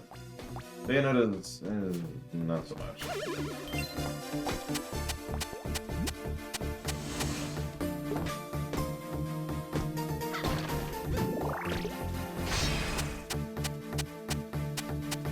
I mean, when you have to hit the time travel button that early on in your narrative, and that's all I'm gonna say.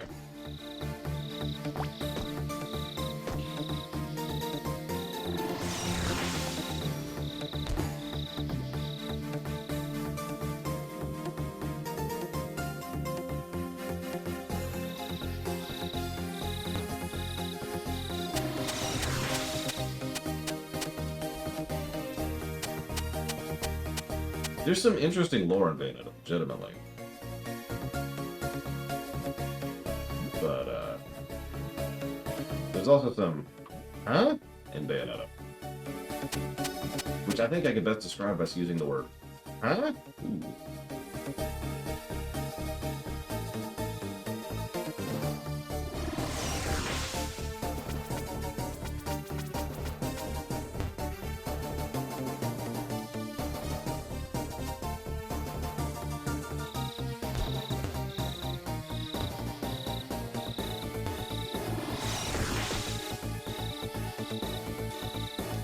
I don't have a key right now?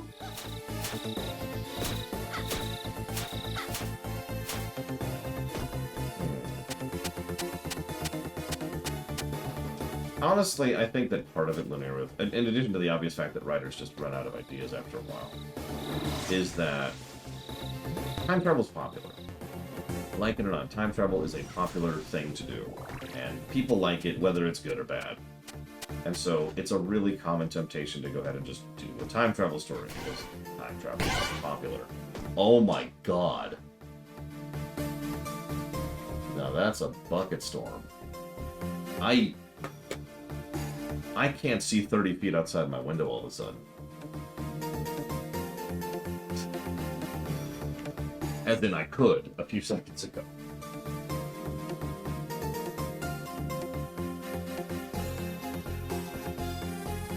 Remember the first time I moved to Kansas, this is a long time ago. And I first became aware of the concept of a bucket storm. How many of you in chat know what a bucket storm is?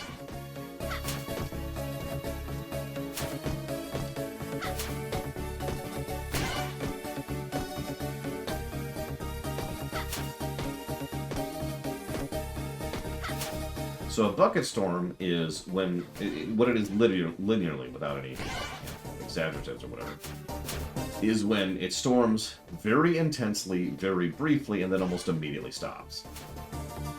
It's called a bucket storm because the whole idea is someone comes over with a bucket, dumps the bucket on you, and then moves on.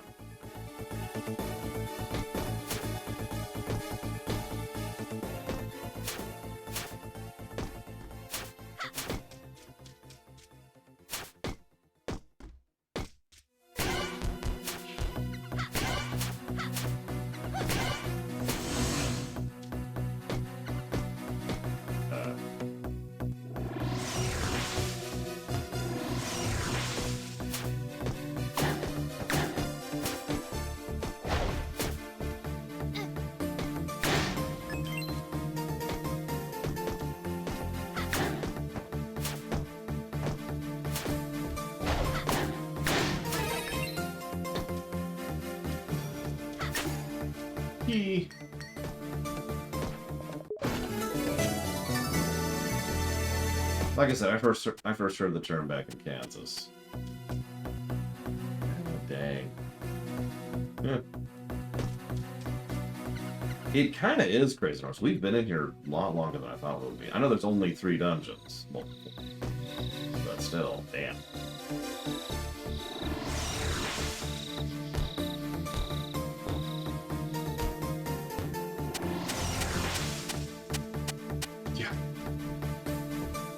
Back in Kansas, we had a similar saying. I forget how it was phrased, but it was essentially, "What's the easiest job in the state?" Weather person. Just make up whatever. It doesn't matter.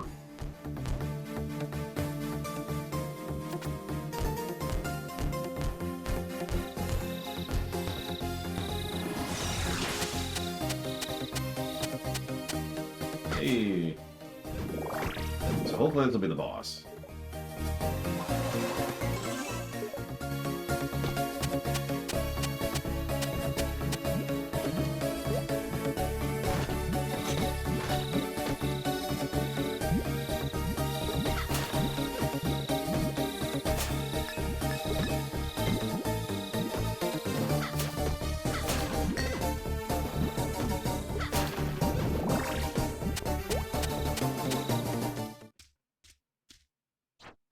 So you managed to solve my labyrinth, but it won't do you any good.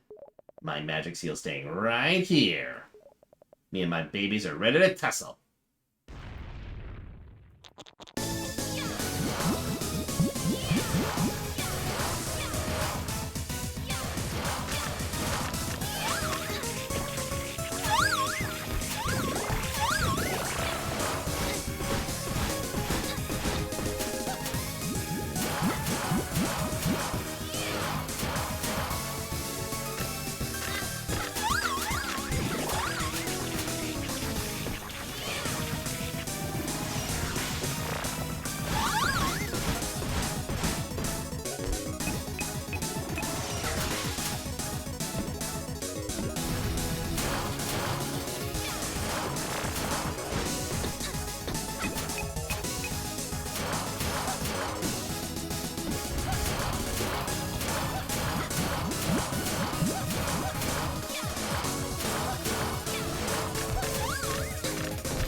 Oh, they notice another thing? Whenever you go to dance, it actually pauses the game instead of keeps playing, so you don't, have the enemies literally able to ambush you while you're trying to change forms. Again, absence of a negative situation, but still, I appreciate it. God dang.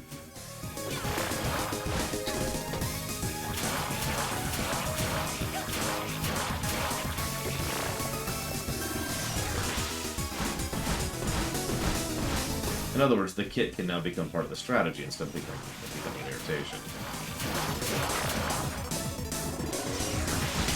Oh, fuck, I almost did there. Yeah, no interrupting the music either.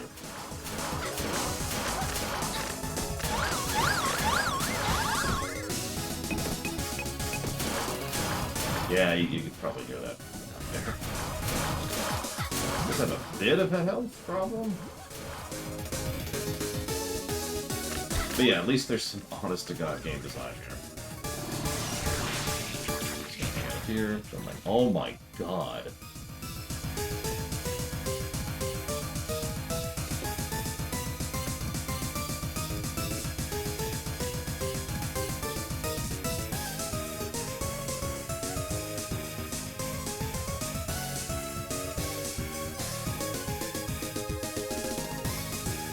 Okay.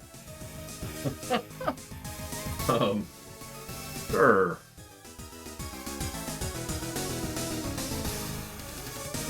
I had that once when I was driving home one day, Zura.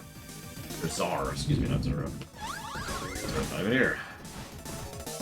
And, it was really, really wild because, we had to literally, all the cars on the highway had to stop and crawl down to like 20 miles an hour. Because the rain very suddenly, and for only a brief period of time, became so bad that we could not see more than 20 feet in front of us. Or about 10 meters, per se.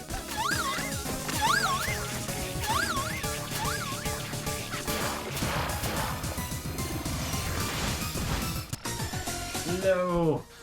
Okay, we're dead. Hang on. Gotta appreciate the game over screen. Still not as well drawn as it would be later.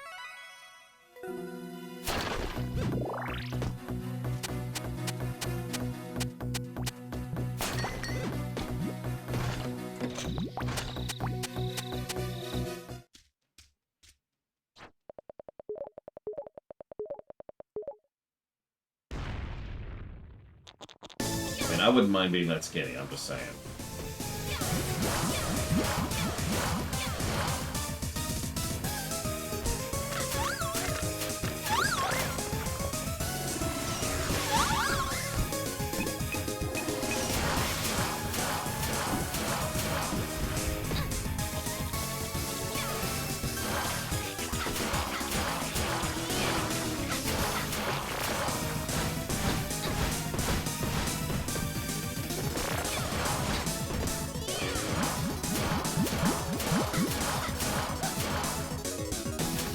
Here's the question. Am I missing something in this fight, or does he just have a billion health?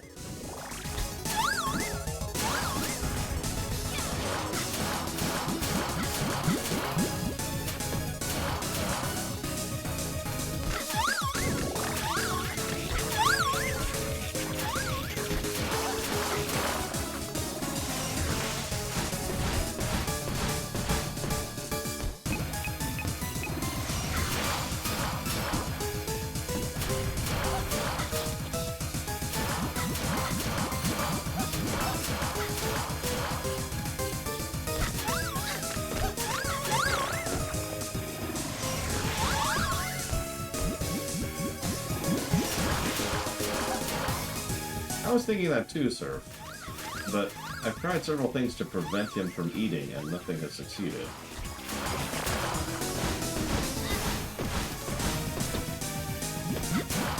Oh. He may be healing, but I don't seem to have the ability to do anything about it.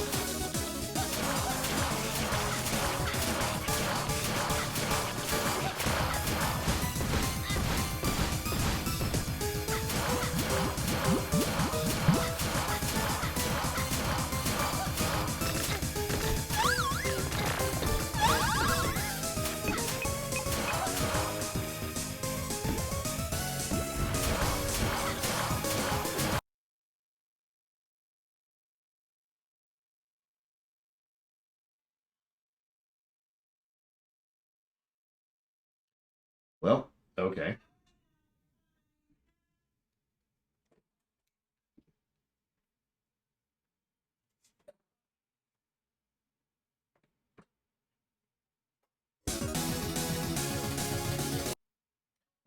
Hey, could you make up your mind, Power?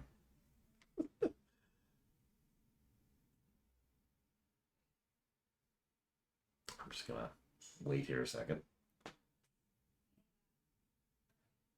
That is interesting. So my capture card is apparently not on the what you think?